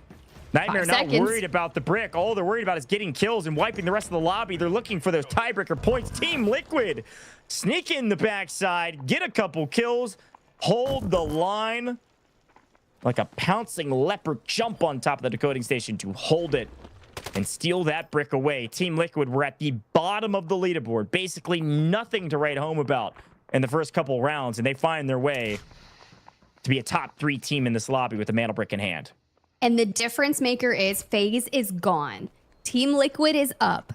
And they just were able to grab a couple of more squad points, especially getting some kills for once, moving with that brick. They would break the tiebreaker if it ended legitimately right now against FaZe. That's a really good play from Team Liquid to take the most southern position. This is just going to be the most advantageous position where you can't get third-partied. Unfortunately for LEVIATAN, Nightmare showed up. So they come through the backside, and LEVIATAN's kind of pinched. Can't move out, can't rotate out. Tries to jump the brick, can't. There goes Widows running away. And Team Liquid going to pounce on this just like they pounced on his teammate just a moment ago. Widows running for the hills, running for his life. Gotta be some frustrated comms on the side of LEVIATAN right now. Well, especially with what we had heard just in the prior match with them being last alive. They're like, we cannot count on anyone else doing this for us. We've got to pounce on it. And they do. They actually get super aggro. But Nightmare, who is just living up to their name, lurking like shadows amongst Space City this round, really kind of threw them for a loop there. Yeah, it's funny because you and I, we're calling out Nightmare's position on the map over and over again because we have map view. But they basically were just chilling. They wipe FaZe and they're just wrapping, rotating around the entire map, trying to figure out what to do. Break exchange hands enough to where they kind of get bored and they come down and third party some fights. But a big fight on hand, 3v3, the final 2 teams at 3 on the map. 3.5 minutes is plenty of time for a 3v3 engagement. And a lot of utility landing and equal plays hitting the wrap of a century. If he can find a clear line of sight, one can't quite connect, and now they know he's here. Team Liquid may be trapped, but they're still all on their feet. Interesting. DW here on the screen, now looking for a different angle. Gets poked, a bit of damage coming their way. They're covering angles because you've got DW across. You've got equal out towards the bottom right. And one still unaccounted for. And there's Lucas. Ooh, he's close. Waiting for the first mistake. Peek your head at the wrong time. Mendo split. Equal plays split. But they know he's on the flank. I think smartly, Team Liquid are actually going to back out of this engagement and try to maybe play for this flanking player first. Equal plays, maybe feeling that pressure or getting the comms from Farmer Lucas. They are rotating out towards him. He actually backs off as well. Really great team play here from both of these rosters. Reminder, Nightmare does not have a Tempest. And Mendo is the Tempest for the side of Team Liquid. Kind of interesting here. 2 minutes left on the clock. Do we see them continuously circle one another? Do we see this fight inevitably break out? It looks like Equal might actually be electing to kind of sit on that horizontal test workshop extract and wait to see. He got out. Oh, he leaves. He snuck out of the map. That's hilarious. Equal Bye. plays on the flank. They try to find him, and he takes the extraction. That is a small little victory there for Nightmare to save some of the loot value they had on the map on the back of equal plays. While Team Liquid say, shooting, dang it.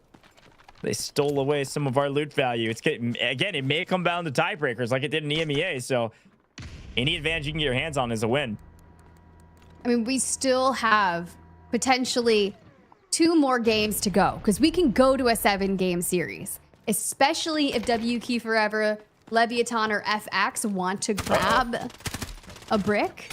I see a knock though. I see a trade. Mendo and Hodzic. Can we find the rest of Nightmare? We do. We are the last 2 players left on the map. So not only does Team Liquid get themselves a Mandel brick here in round 5, we also grab a few kills to go alongside it, which are going to be so exponentially helpful when it comes to breaking the tiebreaker against FaZe. Now, here's the deal, Goj. And we can theory craft all day as we look at this replay. But after Nightmare wipe FaZe in the north, very passionately, we wrap around. We're changing hands. They're not going to know who's going to walk away with that brick. They just know that they don't really care. They have a brick. They're winning a tiebreaker. We're sending a player out each and every time, maximizing our squad points, right?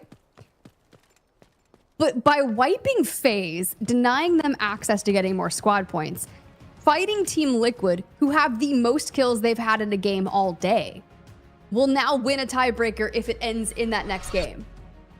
Yeah. And FaZe are out. Yeah, no, I agree. That was a big loss for FaZe, and you saw the celebration to dictate that, right? It gave us a nod towards how important of a fight that was. So FaZe down means, I think, good news, frankly, if you're Nightmare. You know that nobody's going to be that close to you. But 3 teams now with a Mandel brick, 3 teams that can close it out. It could be a coin flip for the next round. And a lot of comms flying through as we sweep through these player cams because strategies need to come out in strides. I need every ounce of the playbook that you've got. I need the last page of that playbook to land on the board here if you want to be a top 2 team today. Best team is going to be Team Liquid because they found 8 kills on that map, 1.8 million in total in assets gained through safe boxes or otherwise, 1,500 damage, and they get the brick. A banger map for the team in last place, now up into second.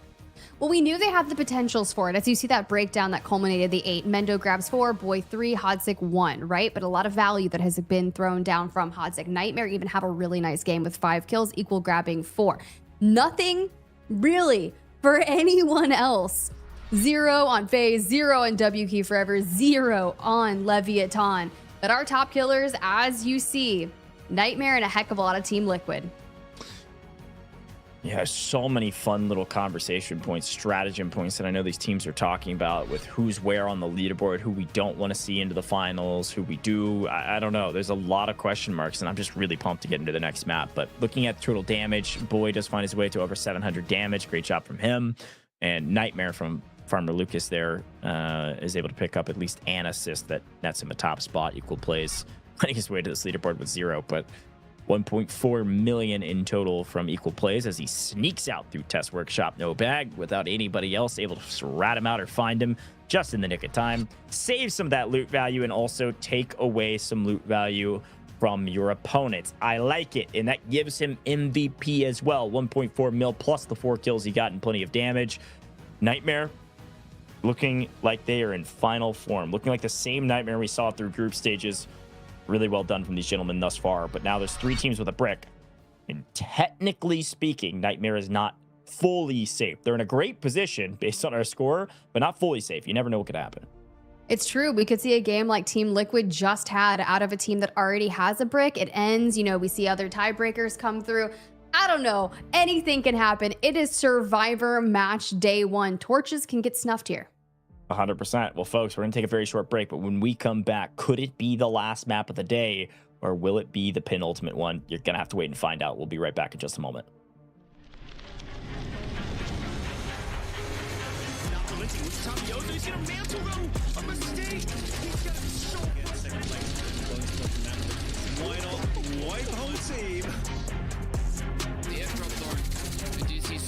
Damage in the entire group stage for a reason. He's got 1, he's got 2. No, I mean, we take that all day, especially for FaZe. The jump comes in for...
Vandal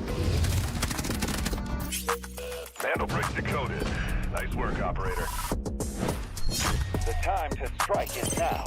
Do not let me down, operator. Decoding has begun. Defend the area.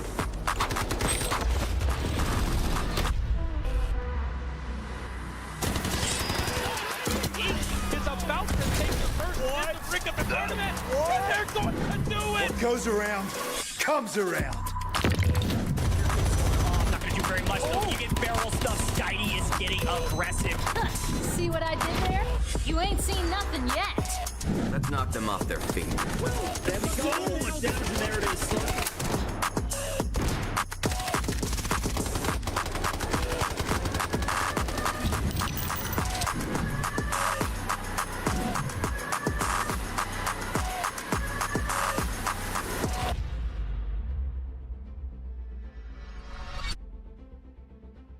Welcome back, Delta Force Rise Series Americas region, and we are almost done with Survivor Stage 1. Top 2 make it straight to finals, but we've got 3 teams with the mantle brick.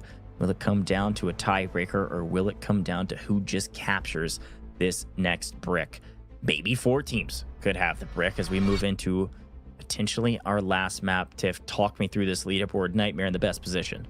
They definitely are, with those 33 squad points, 24 of them being attributed towards kills. Team Liquid getting their first real chance to actually play the game, get some nice kills. They also get a Mandel brick and now are leading in second place thanks to those 20 squad points. FaZe, who had just grabbed their brick in a game prior with only 15 squad points, are now forced into a really precarious situation.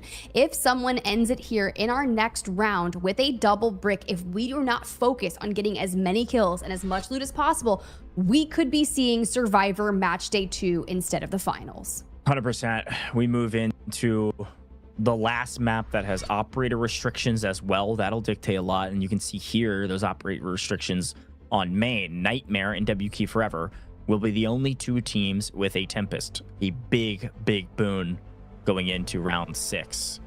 Other key notables: half our teams still have a Luna that they can use. We know how valuable Luna can be, especially through all the smokes that get used on Space City and around this mantle brick. Nightmare will have basically a normal comp, whereas others will not. They're going to be using a Luna and a Tempest assuredly. Nightmare will. But other than that, it's going to be a mixed bag of whatever operators are left. Maybe an Alluru still left here and there, probably being used. I'm excited to see what everybody decides to utilize in this potentially last round as we take a look at spawns. And yeah, as you looked at the predictions, it was Fluxo and FaZe with tier 1s on the last map. Tier 3 goes the way of Nightmare. And you look at who has the potentials for getting those tier 1s. It's Team Liquid, Nightmare, Leviathan, and WKF. Nightmare did not bring in a Tempest in their last round of play. I'd imagine they're going to use their last slot of Tempest here on our next Space City. But as we pull that into it, Goj, do we end here? Do we end here? I think we do. I think you can't wager that somebody else is going to do the work for you. I don't think you can wager of like who's going for the brick and who isn't. If you put 4 teams on brick and you risk that, and some of these teams wipe the lobby and get a crazy amount of loot, you could even see a team like Nightmare get knocked out of their high horse. I think they're going to clutch up, and I think they're going to go for a win here. Nightmare in the best position to do it with the Tempest and with the brick already. WK Forever in the best position to be a team that has a Tempest and could take us to 4 teams with a brick and take us to map 7. Well, let's see. We had a game 7 earlier for EMEA, but our spawns come through, and WK Forever is trying to move through Westgate. FX, who y'all kept saying was moving slow, we're sprinting. Yeah, playing Dormitory there, you got to try to catch them, and honestly, they weren't able to pick up enough utility damage to really make this a threat. Marino noticing that. They're all the way through, no question. So, unfortunately, just slightly error there, but we'll follow them. We'll get a piece of the action as well. Mantle brick will be available to be grabbed here in the next, well, now. And with that, let's see if anybody goes for it immediately. No, not risking going for it without Tempest Ult. Should be off cooldown about now.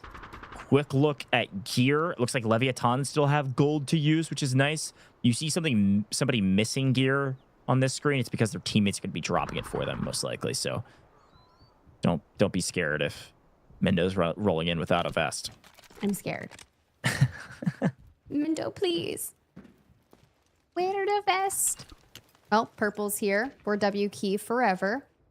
No worries, though, as we have not had to worry about grabbing the Mandel brick just yet. For those that have brought in Tempests, once those cooldowns start to come through and ults pop up, we could see someone elect to grab the brick. Instead, we have a potential battle of the North with Nightmare and FaZe yet again. If you guys remember, Nightmare did beat FaZe in the North on our last map. Will we see an early fight breakout? I don't know, guys. It's a weird one in the Survivor Match Day 1. Yeah, I've seen a lot of pretty interesting discourse, actually, in the chat about win cons, why people do this, why people do that. Yeah, we're doing the hypotheticals as well. I do want to give you some like raw facts on the win conditions. Currently, as it stands, if FaZe or Team Liquid get a Mandel brick and end it right here, Socio Legend actually finds an angle on FX, taking down Tomiozo. If the scores stay the same, Nightmare also make it to the finals. That's why Nightmare are not playing hyper aggressive. They're in the best position by far. So you can see where this knock did land. Team Liquid and FaZe need to clutch up this brick to assure that it doesn't go to tiebreaker, because they could lose. Now, if a team that doesn't have a brick captured it, well, now we're in trouble with 4 teams positionally able to win a tiebreaker or go for the brick in the next map. Then you're a team like Nightmare, and unless you have a gigantic score lead still, you'd be in trouble. But this late in the game, if you win a map, you get a crazy amount of loot value, you find your way to the top of the leaderboard. Nothing is assured. Nice steal there for WKF. And we get pulled on back thanks to our Tempest ult. Question is, where are we going? We've seen the decoding station up towards the right of Central Command Building. We've also seen people go to the outskirts of Horizontal Test Workshop. That's where W Key Forever took it just in our prior map. But we are going back to Old Reliable.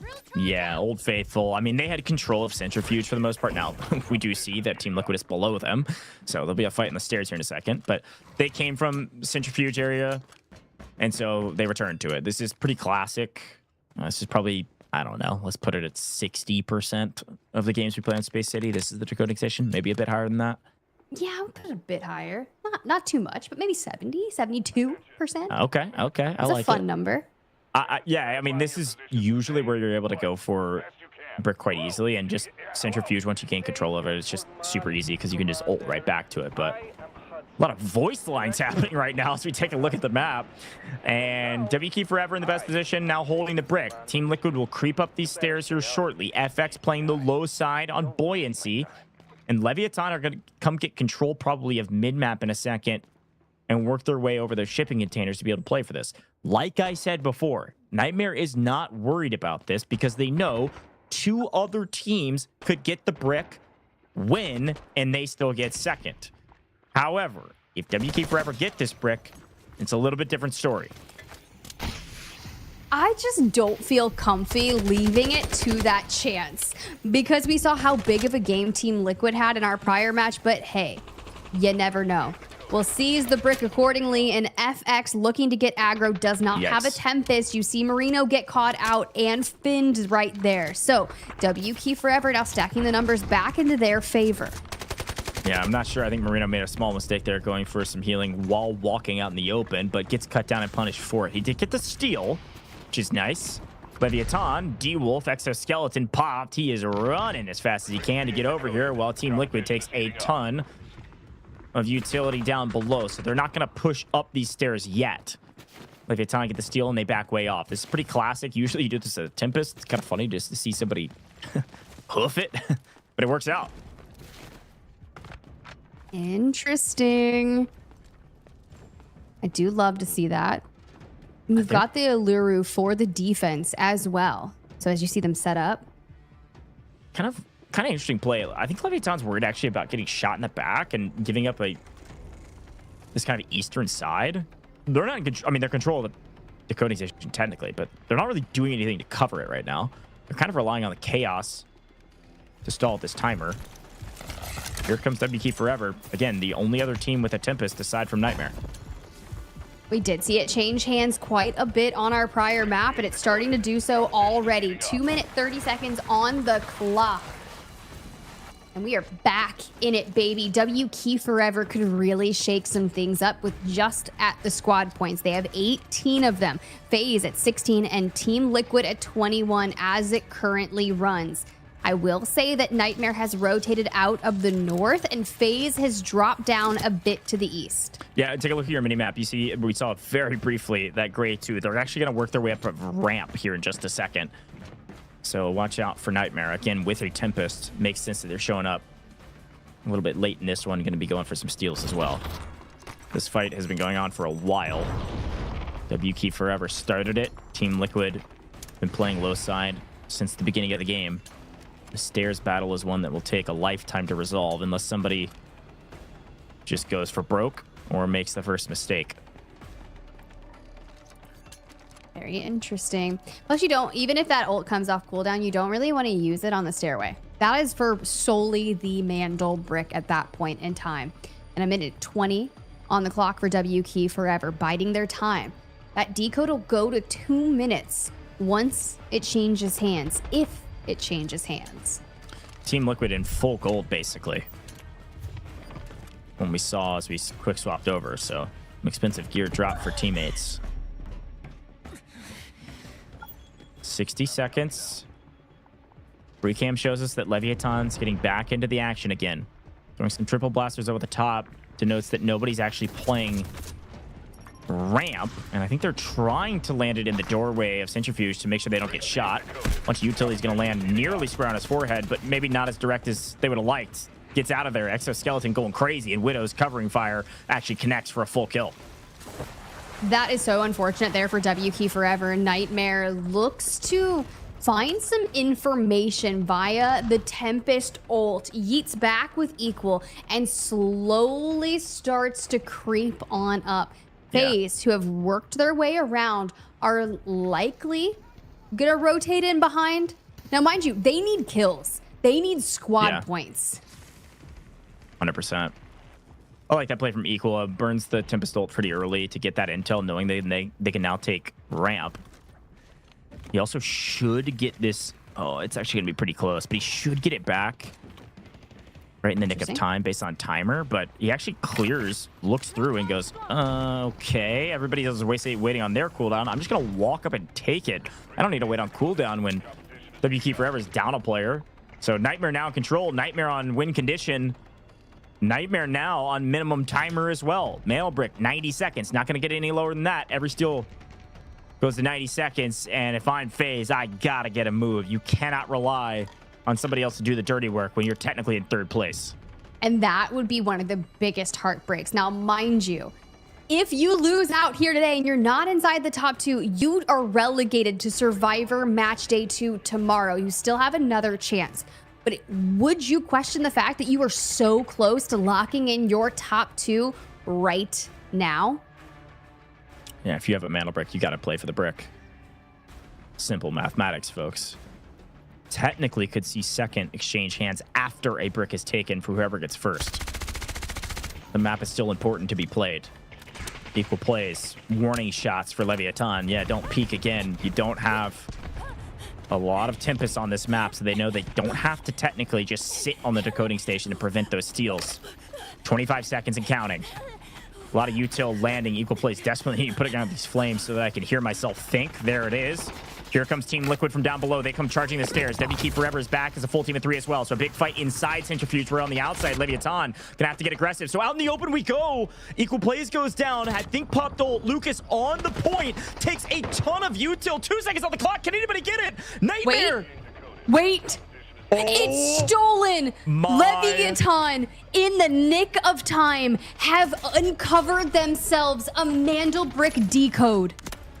The kill feed looking like a newspaper, reading like one as well, a coloring book even, everybody getting kills. Leviathan, they might have gotten the steal, but unfortunately they get wiped. Timer paused. FaZe is showing up to the party. Who's even left on the board? WK Forever lost their engagement inside. Team Liquid a duo. FaZe, a full team of 3, now in control of ramp. Could FaZe clutch up and win here? They need to. They need to. I said they were worried about squad points. But if Team Liquid is resetting, we get the res on Mendo. We're back to a team of 3. The only 2 teams of 3 on the board are FaZe and Team Liquid. And as we inch closer, throw down a smoke. FaZe on the decode. Crazy series of events. And usually sticking on right on a decoding station could stop the steal, but unfortunately not this time. Too much util lands square on your forehead. And as you go down, steel comes through. Milliseconds left. White literally sneaks that one in, and LEVIATAN does it for the lobby, praying that FX will be the team that ends up with the brick because of their heroics so they can at least keep playing, but it's not looking like that's going to be the case. I think that's the crazy part of it, right? There is like a 99% chance that it ends here. FX still have 2. It's still possible, but unlikely. Team Liquid is a full team of 3 in a pretty strong position, but only 30 seconds on the clock. FaZe, full team of 3 in control of ramp. Here comes the peak. Centrifuge. Team Liquid have control of this building, but they got to get outside. They've got to go for the brick, and boy, gonna be out in the open. Do they know Dio God's here? Yes, they do. Absolutely snipped out and put down. Boy, with a big play, but here comes FX.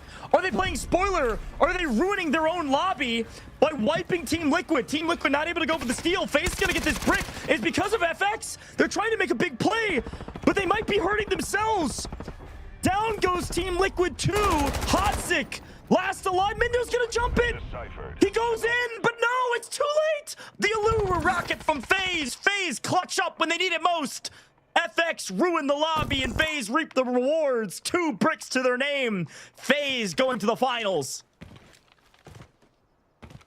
I am flabbergasted at the course of events that have occurred over the last 40 seconds, Gauche. And FaZe, you know they are celebrating. Unreal. Sometimes it pays to be late.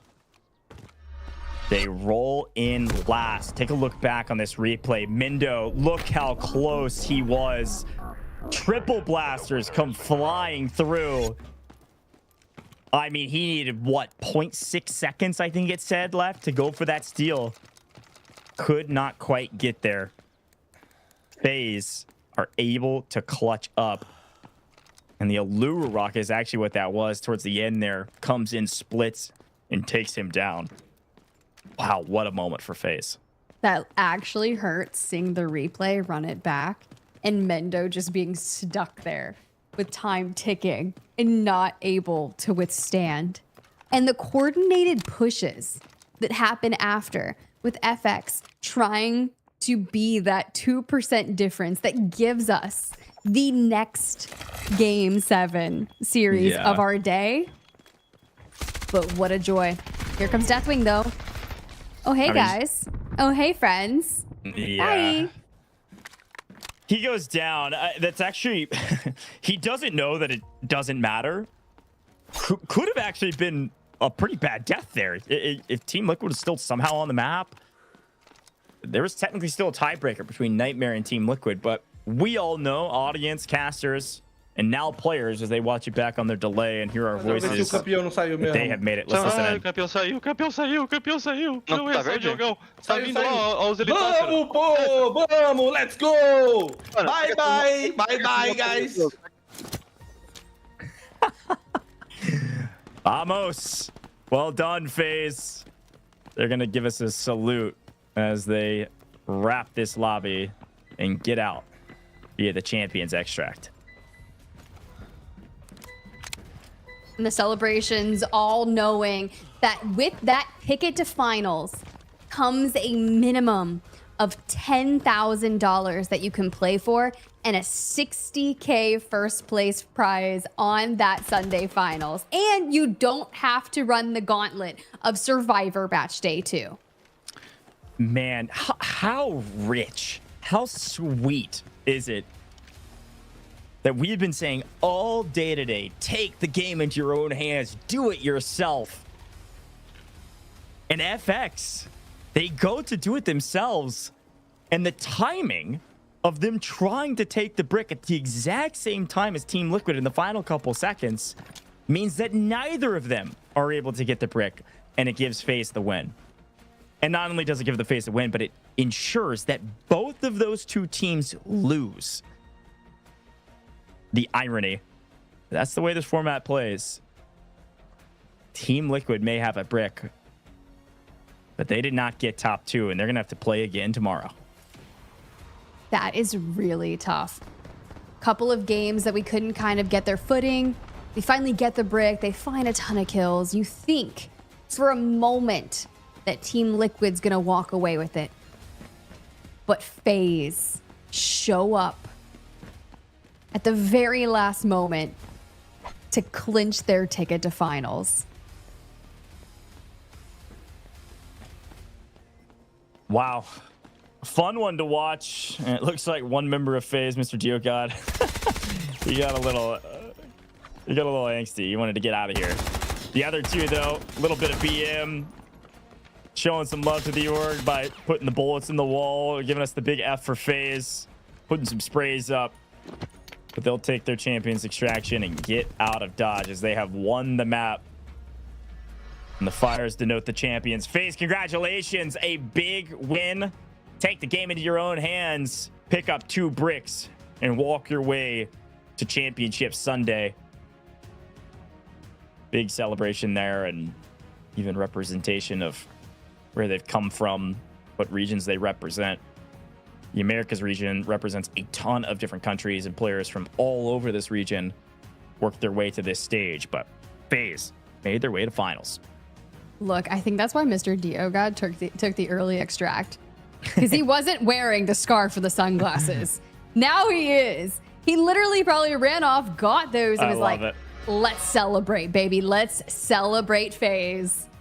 I love it. 6.6 mil in total as they take the champion's extraction. 4 kills throughout the course of that map. Came at the right time. 700 plus damage after they put down a ton of fire against their opponents.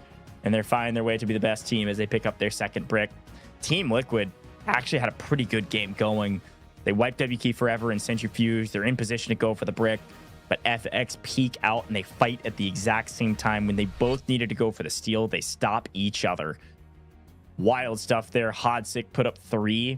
Usually the assist guy finds his way to being the top fragger for the team. DW's Nightmare finds his way to top damage dealer in the lobby at over 500. Nice play from him. Really fun engagements there. Man, the heart rates must have been pumping towards the very end of that one. Team Liquid's Boy, the most assists. But unfortunately, Team Liquid, albeit their stats look pretty good in the last couple of maps, they will not be going to finals. Not yet. Got to play again tomorrow. But on the low, at least Team Liquid know they have what it takes to get inside the top 2. They do have another day to do it tomorrow, but of course, the top asset earners will all be FaZe, thanks to that a nice little all extraction they got towards the end. But Mr. Diogod there being our final round 6 MVP. Congratulations, FaZe, yet again. Wow, what a day. Survivor Stage 1. But of course, we got to talk to the victors. We've got FaZe joining us in the booth. I believe it's El Snows. Let's bring him in. Let's see what it is. No, Hello, Mr. Is it Snows? Is it Diogod? No, Diogod. They got this is El Snows. There we go. There it is. Snows, congratulations, man. How does it feel to make finals? You did it. Yeah, how do I tell to you? It was amazing. We love to play this game. I can't explain how it's going to be there, you know. It's a lot of feelings, but how I say on the interview early, we are not afraid to be on this survival stage. We know we're gonna win this. We're gonna go to the finals. We have to beat AG one more time. They are our rivals, so we need to be there. Our fans deserve that. I love that so much. Congratulations. Now that you guys are locked in for the finals, what are you going to do tomorrow? Like, are we VOD reviewing? Are we watching Survivor Match Day 2? What's the prep look like for that finals lobby? We are going to do the same thing we are doing. we're gonna practice, we're gonna have some screens, but also we're gonna take some time and watch some VODs and take a look on the last two teams who are gonna be there fighting against us. Listen, I know you were confident you were going to win, and congratulations again on that. My question is, what was the strategy going into today? It was obvious you prioritized playing for the mantle brick, which credit to you on that. Was there any big strategy point you wanted to focus on today? Not a big one. We are the team who always playing for the Mando. We don't play for just to have points and pass with the one Mando. We like to win with 2 Mando bricks. We are always be aggressive, trying to take some kills. Today we didn't get so much kills, but we got 2 Mandos, and that's the important thing. So yeah, let's go. We win. What I can say to you. Yeah. I love it. Well, my last question for you is, was there a moment on that Space City round where you knew you were like, this is it? This is where we can take the win? Oh, that is when Diogo, the mister, gets the mana brick and he says, I need you there, I need you here because you are the Uluru, you're gonna hand this brick, no one gonna available to catch that. So that's it. We love to play Uluru, I love to play this character, I love to play this person, so I don't know. Yeah. Okay, last question I have for you. Last question is, what did you say? What were the comms like? What were you all yelling when the Allure rocket landed, prevented the steal, and you won? What was the first things out of your mouth? I don't remember. I'm not gonna lie. I don't remember. I just heard He Joe blacks God out. screaming a lot. Yeah, Joe God was screaming a lot because he wants to play against SSG and EG again. He wants to demolish Killzao because Killzao was saying he wants us there to help him with the EG because we know he's afraid to play against local and we are not. And we will be there to just eliminate SSG. I know you've got 2 teams you desperately want to fight. Of course, you're also going to have Nightmare joining you as well. 4 teams there, 2 more. Snows, congrats again. I want to give you the floor. Any final words? Anybody else you want to call out? Any haters or any words you want to say to FaZe or the fans? The floor is yours. I don't have any haters. I still want to fight equal. Did you guys remember when I say that? I have something to do with him, but it's not my rival. I don't have haters. And to the FaZe Clan, thank you guys for watching. Thank you guys for supporting us. And never forget, FaZe up and let's go, guys. FaZe up. That's Snows from FaZe. Congrats, my friend. A big win. You will find them in the finals. Minimum they walk away with is $10,000, even if they get last, which assuredly Snows knows is not going to be the case. Congrats. We'll see you later. Yeah, thank you. Cheers. All right. Tiff, what a great interview. Okay. Hey, we're vibing. We're vibing. Confidence wins you matches. I'm telling you. Great confidence there from FaZe. And we can see, yes, assuredly, Nightmare will be joining them. And the best part about that interview is where they talk about it. They're like, well, look, we're not playing for squad points. We want the 2 bricks, and they do just that. You are 100% correct there. Nightmare with 1 Mandel brick and 35 squad points are going to walk away inside that top 2. Team Liquid, unfortunate that they took an Alluru rocket to the face in the last seconds. We'll be playing tomorrow in Survivor Match Day 2 alongside W Key Forever, Leviathan, and Fluxo W7M.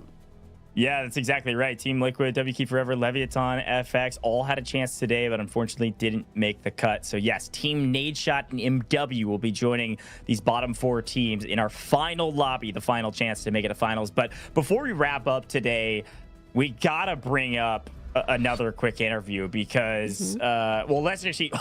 Okay. Every time, I swear, this dude right here, Equal Plays, is different, man. Match MVP. They may not have won today, but Equal Plays has done it again.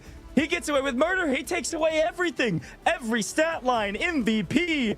He takes it all. Equal Plays. He's on a hot streak right now. 15 kills, 3,000 damage, nearly 12 million assets, and a couple assists. Great job from Nightmare and Equal Plays. But I'm excited. I think we're gonna have a chance to talk to Nightmare here in a second, Tiff. It'll be really fun to listen in to another team who's made it to finals. Quickly, though, I do have some information for the people at home. Guess what? We got another giveaway on our hands. We got 3,000 Delta tickets we're trying to give away right now. How you enter this one, a little different. Type in !giveaway. Some of you have already done it if you're in the official channels. And if you're watching on X, you can actually repost the live stream to enter the giveaway there. We will reward or say who gets the winners, the rewards rather. You're the winner if you're in the chat. So pay attention. We're going to put those winners into the chat. You'll see it pop up in all the official live streams. And if you're watching on X, of course, that'll be down in the comments below that live stream on X. So get your entry in, !giveaway. Sneak peek, you only have to do it once, but hey, I know some of you are going to type it like 10 times. We got to get you your Delta tickets. I want them too. I may enter as well. But yeah, Tiff, excited to talk to Nightmare and Farmer Lucas again after a couple of their match wins, as they did get second place. And seeding doesn't matter going into the finals. So let's bring him in. Let's talk to him. Farmer Lucas joining us from Nightmare. You got to pull him in. There he is. Dude, congrats. You're back. I feel like I've talked to you like a couple times now. I guess every week. How's it feel? It feels good. It's getting in the regular. I'm tuning into these interviews. Happy to be here. You're going to be an analyst soon. You ever give up? You're coming in. You're joining us. Yeah. I might be. Maybe tomorrow. Never know. Dude. Listen, it would be a lot of fun, man. You've got a very analytical brain. Every time we talk to you, you've got a lot of logic behind a lot of your answers. So I'm actually going to ask you a pretty intense question to kick things off.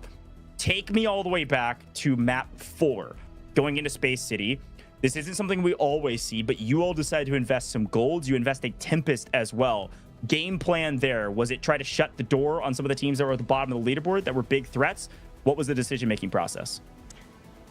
Going into that game, we had just come off prison where we got a tier 3 spawn. So our chances were tier 1 and tier 2 for Space City. And because we had the opportunity to have priority to the brick, we choose to invest our gold in our Tempest. And while a big investment, that composition of operators gives us the best chance at getting that brick. So we chose to invest in game 4 and shut the door right there, which didn't happen, but that's okay. We put points on the board because we got the luxury of getting the first brick and we're able to just go for points that game. Yep. Yeah, I mean, you guys had a ton of squad points. It was looking pretty inevitable that you were going to lock in a top 2. And off the back of Goj, because I was really wondering the same thing. Games 5, right? We are side questing throughout the map. We find FaZe in the north, and I'm like, okay, at this point, we're changing hands over outside a test workshop. There's a good chance Nightmare could also end it here. They're fighting pretty dang good throughout the entirety of the map. What are you guys thinking at that point? So on that game, we were dorm spawn, and Westgate decided instead of going in through Westgate, they came to try and fight us. So that stalled our rotate out of dorms for a long time. So we just kind of took our time, moseyed through Command Center over towards Employee 2 and get into Assembly eventually. And we were looking across the bridge. We saw Team Liquid down on the left side on the small bridge, and we saw another group, we weren't sure who, on top bridge. And as we're about to cross, we hear a sniper scav, which I think was on top of Command Center. And FaZe, that was basically like an alarm. We heard it get shot behind us, and we're like, wait a minute, someone's coming behind us. And at this time, we have no idea it's FaZe, but we're like, if we go across this bridge, we're just going to get shot in our back. So let's sit here and wait for them to come, and that's what we did. So we waited on FaZe. We kill them. We know that's good for us because we gain points. They don't gain points. The brick kept changing hands. It gave us the ability to rotate all the way back to the center of the map and try and be involved in the brick if it had, unfolded that way, which it did. So the game plan there was just get more points again. No need to rush anything. And so Team Liquid gets the brick and we get points. Nice. Yeah. I mean, yeah, you guys didn't have a Tempest there either. So of course it's not like you were going to have those ults. You saved it for... Yeah, got you. Goj, You're ready. You're ready. Listen, I love these types of questions. You're giving us a lot of insight. I was going to ask something totally different. I think this is actually more pertinent because chat is always wondering the same question. Ooh. How are you usually able to tell which teams are ahead of you? I know if you're able to get a knock and look at bodies and all that, but you said, hey, we spotted Team Liquid. Like, talk us through it don't give away all your strategies or anything, but for those that don't compete, how are you able to tell which teams are which, especially in this format where it actually does matter a lot who's who? So there's an optic in the game that it's referred to by a lot of people as the cheater scope. It's like the beige color optic. I don't know the actual name of it. We just all refer to it as a cheater scope. And there's a rangefinder ability on the cheater scope. So you bind your rangefinder to a button that you click the button, and as you're looking through the scope, it reveals the player's name above their head. You're welcome, chat. Boom. Chat, are you locked in? Okay, I know some of you know that, and you're probably signing up for season 2 of the Rise series. Lucas, man, thank you for all the insight. This is a lot of fun, and congrats again on making it to the finals. I mean, even if you get last in the finals, which I don't think you will, but even if you do, you're still walking away with 10K. So a big achievement. Want to give you the floor. Anything you want to say to your teammates, org, anything like that, floor is yours. Hey, I might sound like a broken record at this point, but yet again, I just want to give a huge shout out to my teammates. They played phenomenally today. The NTMR fan base, the NTMR, my parents, everybody, my friends. Thank you guys for your support. Thank you for being here, and come root for us on Sunday. Boom. Okay, I'm sneaking another one in. Who is the team you want to take down the most in finals? Last words from you. We would love to best SSG in finals. Bang. All right. SSG, the team that they want to take down. Farmer Lucas from Nightmare. Congrats, my friend. Go celebrate. And we'll see you on Sunday. Thank you for. Cheers. Heck yeah. Sorry, Tiff. I was sneaking questions left, right, and center. I loved it. I was vibing. I love interviews with Lucas. It's a lot of insight around the technical part of this game that many people overlook. So fun combos there. But Tiff, we've got 4 out of 6 of our teams in finals. Only 2 more spots. And a ton of people gunning for Evil Geniuses and SSG in particular. So that's some heavy fighting words. We know that they are going to give it all for 60K. But of course, tomorrow in that Survivor stage, match day 2, we're looking for our final 2 teams. Now, the cool caveat on this, if you make it into that finals lobby tomorrow, the top 3 teams of the finals are auto guaranteeing themselves to proceed to season 2 of the Delta Force Rise series. That's a very important point. You don't have to go through the open qualifiers again or otherwise. Quick look at our overall rankings, though, going into the final match before finals. Loco hasn't played in a little while, but still top fragger overall, but equal plays heroics today put him all the way up into 2nd overall and has picked up $3,000 in just the kill, that bounty that we talk about, the kill bounty, $50 per kill for his team. So a great job there from Equal Plays and Nightmare to not only earn some extra cash, but also earn a spot in the finals. And we see that Equal Plays has also jumped up to 2nd place overall, still in damage behind Loco, with kills all still in 3rd. Ooh, those are some big names there. And I'd imagine this fight is going to go down towards the finals to see who will be at the top for top damage. Now, I'm just sitting here thinking, Goj, as we look through our top asset gainers, of course, it's going to be so incredibly close because these boys are some of the heaviest fraggers we've got in the game, putting up some massive numbers, being so vital to their teams, and everyone is staring them down. The crazy part about this is Equal technically has a full game day on Killzall and Loco. Yeah, I know. It's pretty wild what SSG and Evil Geniuses were able to do throughout the group stages. It's the reason they're waiting in the finals. Folks, take a look at our schedule, all of our former winners, and of course our winner today, FaZe Clan, pick up a big win in Survivor Stage 1. So we turn our eyes to tomorrow, same time, same place, the final chance to make the finals. Same win condition. Basically the same thing we did today, except the stakes are even higher. Because if you don't get top 2, you are eliminated out of the Delta Force Rise Series Season 1 and no more chances. This is it. Back against the wall. If you thought today was strategic, slow pace, cruddy corners, sneaking around corners, checking every angle, get ready for tomorrow, Tiff. It's going to be a ton of fun. What a day, Tiff. I want to give you the floor. It was great casting with you again. I feel like it's been a while, and we had a ton of fun together. At least I did. Any final words for the broadcast? Honestly, I'm just so excited to see what's going to happen on Survivor Match Day 2. I hope you guys were locked in because there's 2 teams that will be joining us that didn't have the chance to play today, that have one final chance to lock in their tickets to finals. They had to be taking notes because lobbies have been shifty. They're playing out incredibly different, and everyone is vying for a chance to take home the minimum of 10K in that finals lobby and play for a 60K first place. So lay it on the line. There you go. Lay it all out on the line. Spider Tiff, the GOAT, here in the booth with me. And folks at home, as a reminder, we couldn't do it without you, the viewer. Thanks for tuning in. Same time, same place. Tomorrow, you're not going to want to miss it. 2 more teams make it into the finals. The last chance for our rosters to play for 60 grand at the top. Holy cow. Sunday's going to be a ton of fun. We'll see you tomorrow. splinting with Tapiozo. He's gonna mantle though. A mistake. He's got a shot. Wipe home team. The airdrop thorn. We do see some damage in the entire group stage for a reason. He's got one, he's got two. No, I mean, we take that all day, especially for FaZe. The jump comes in for...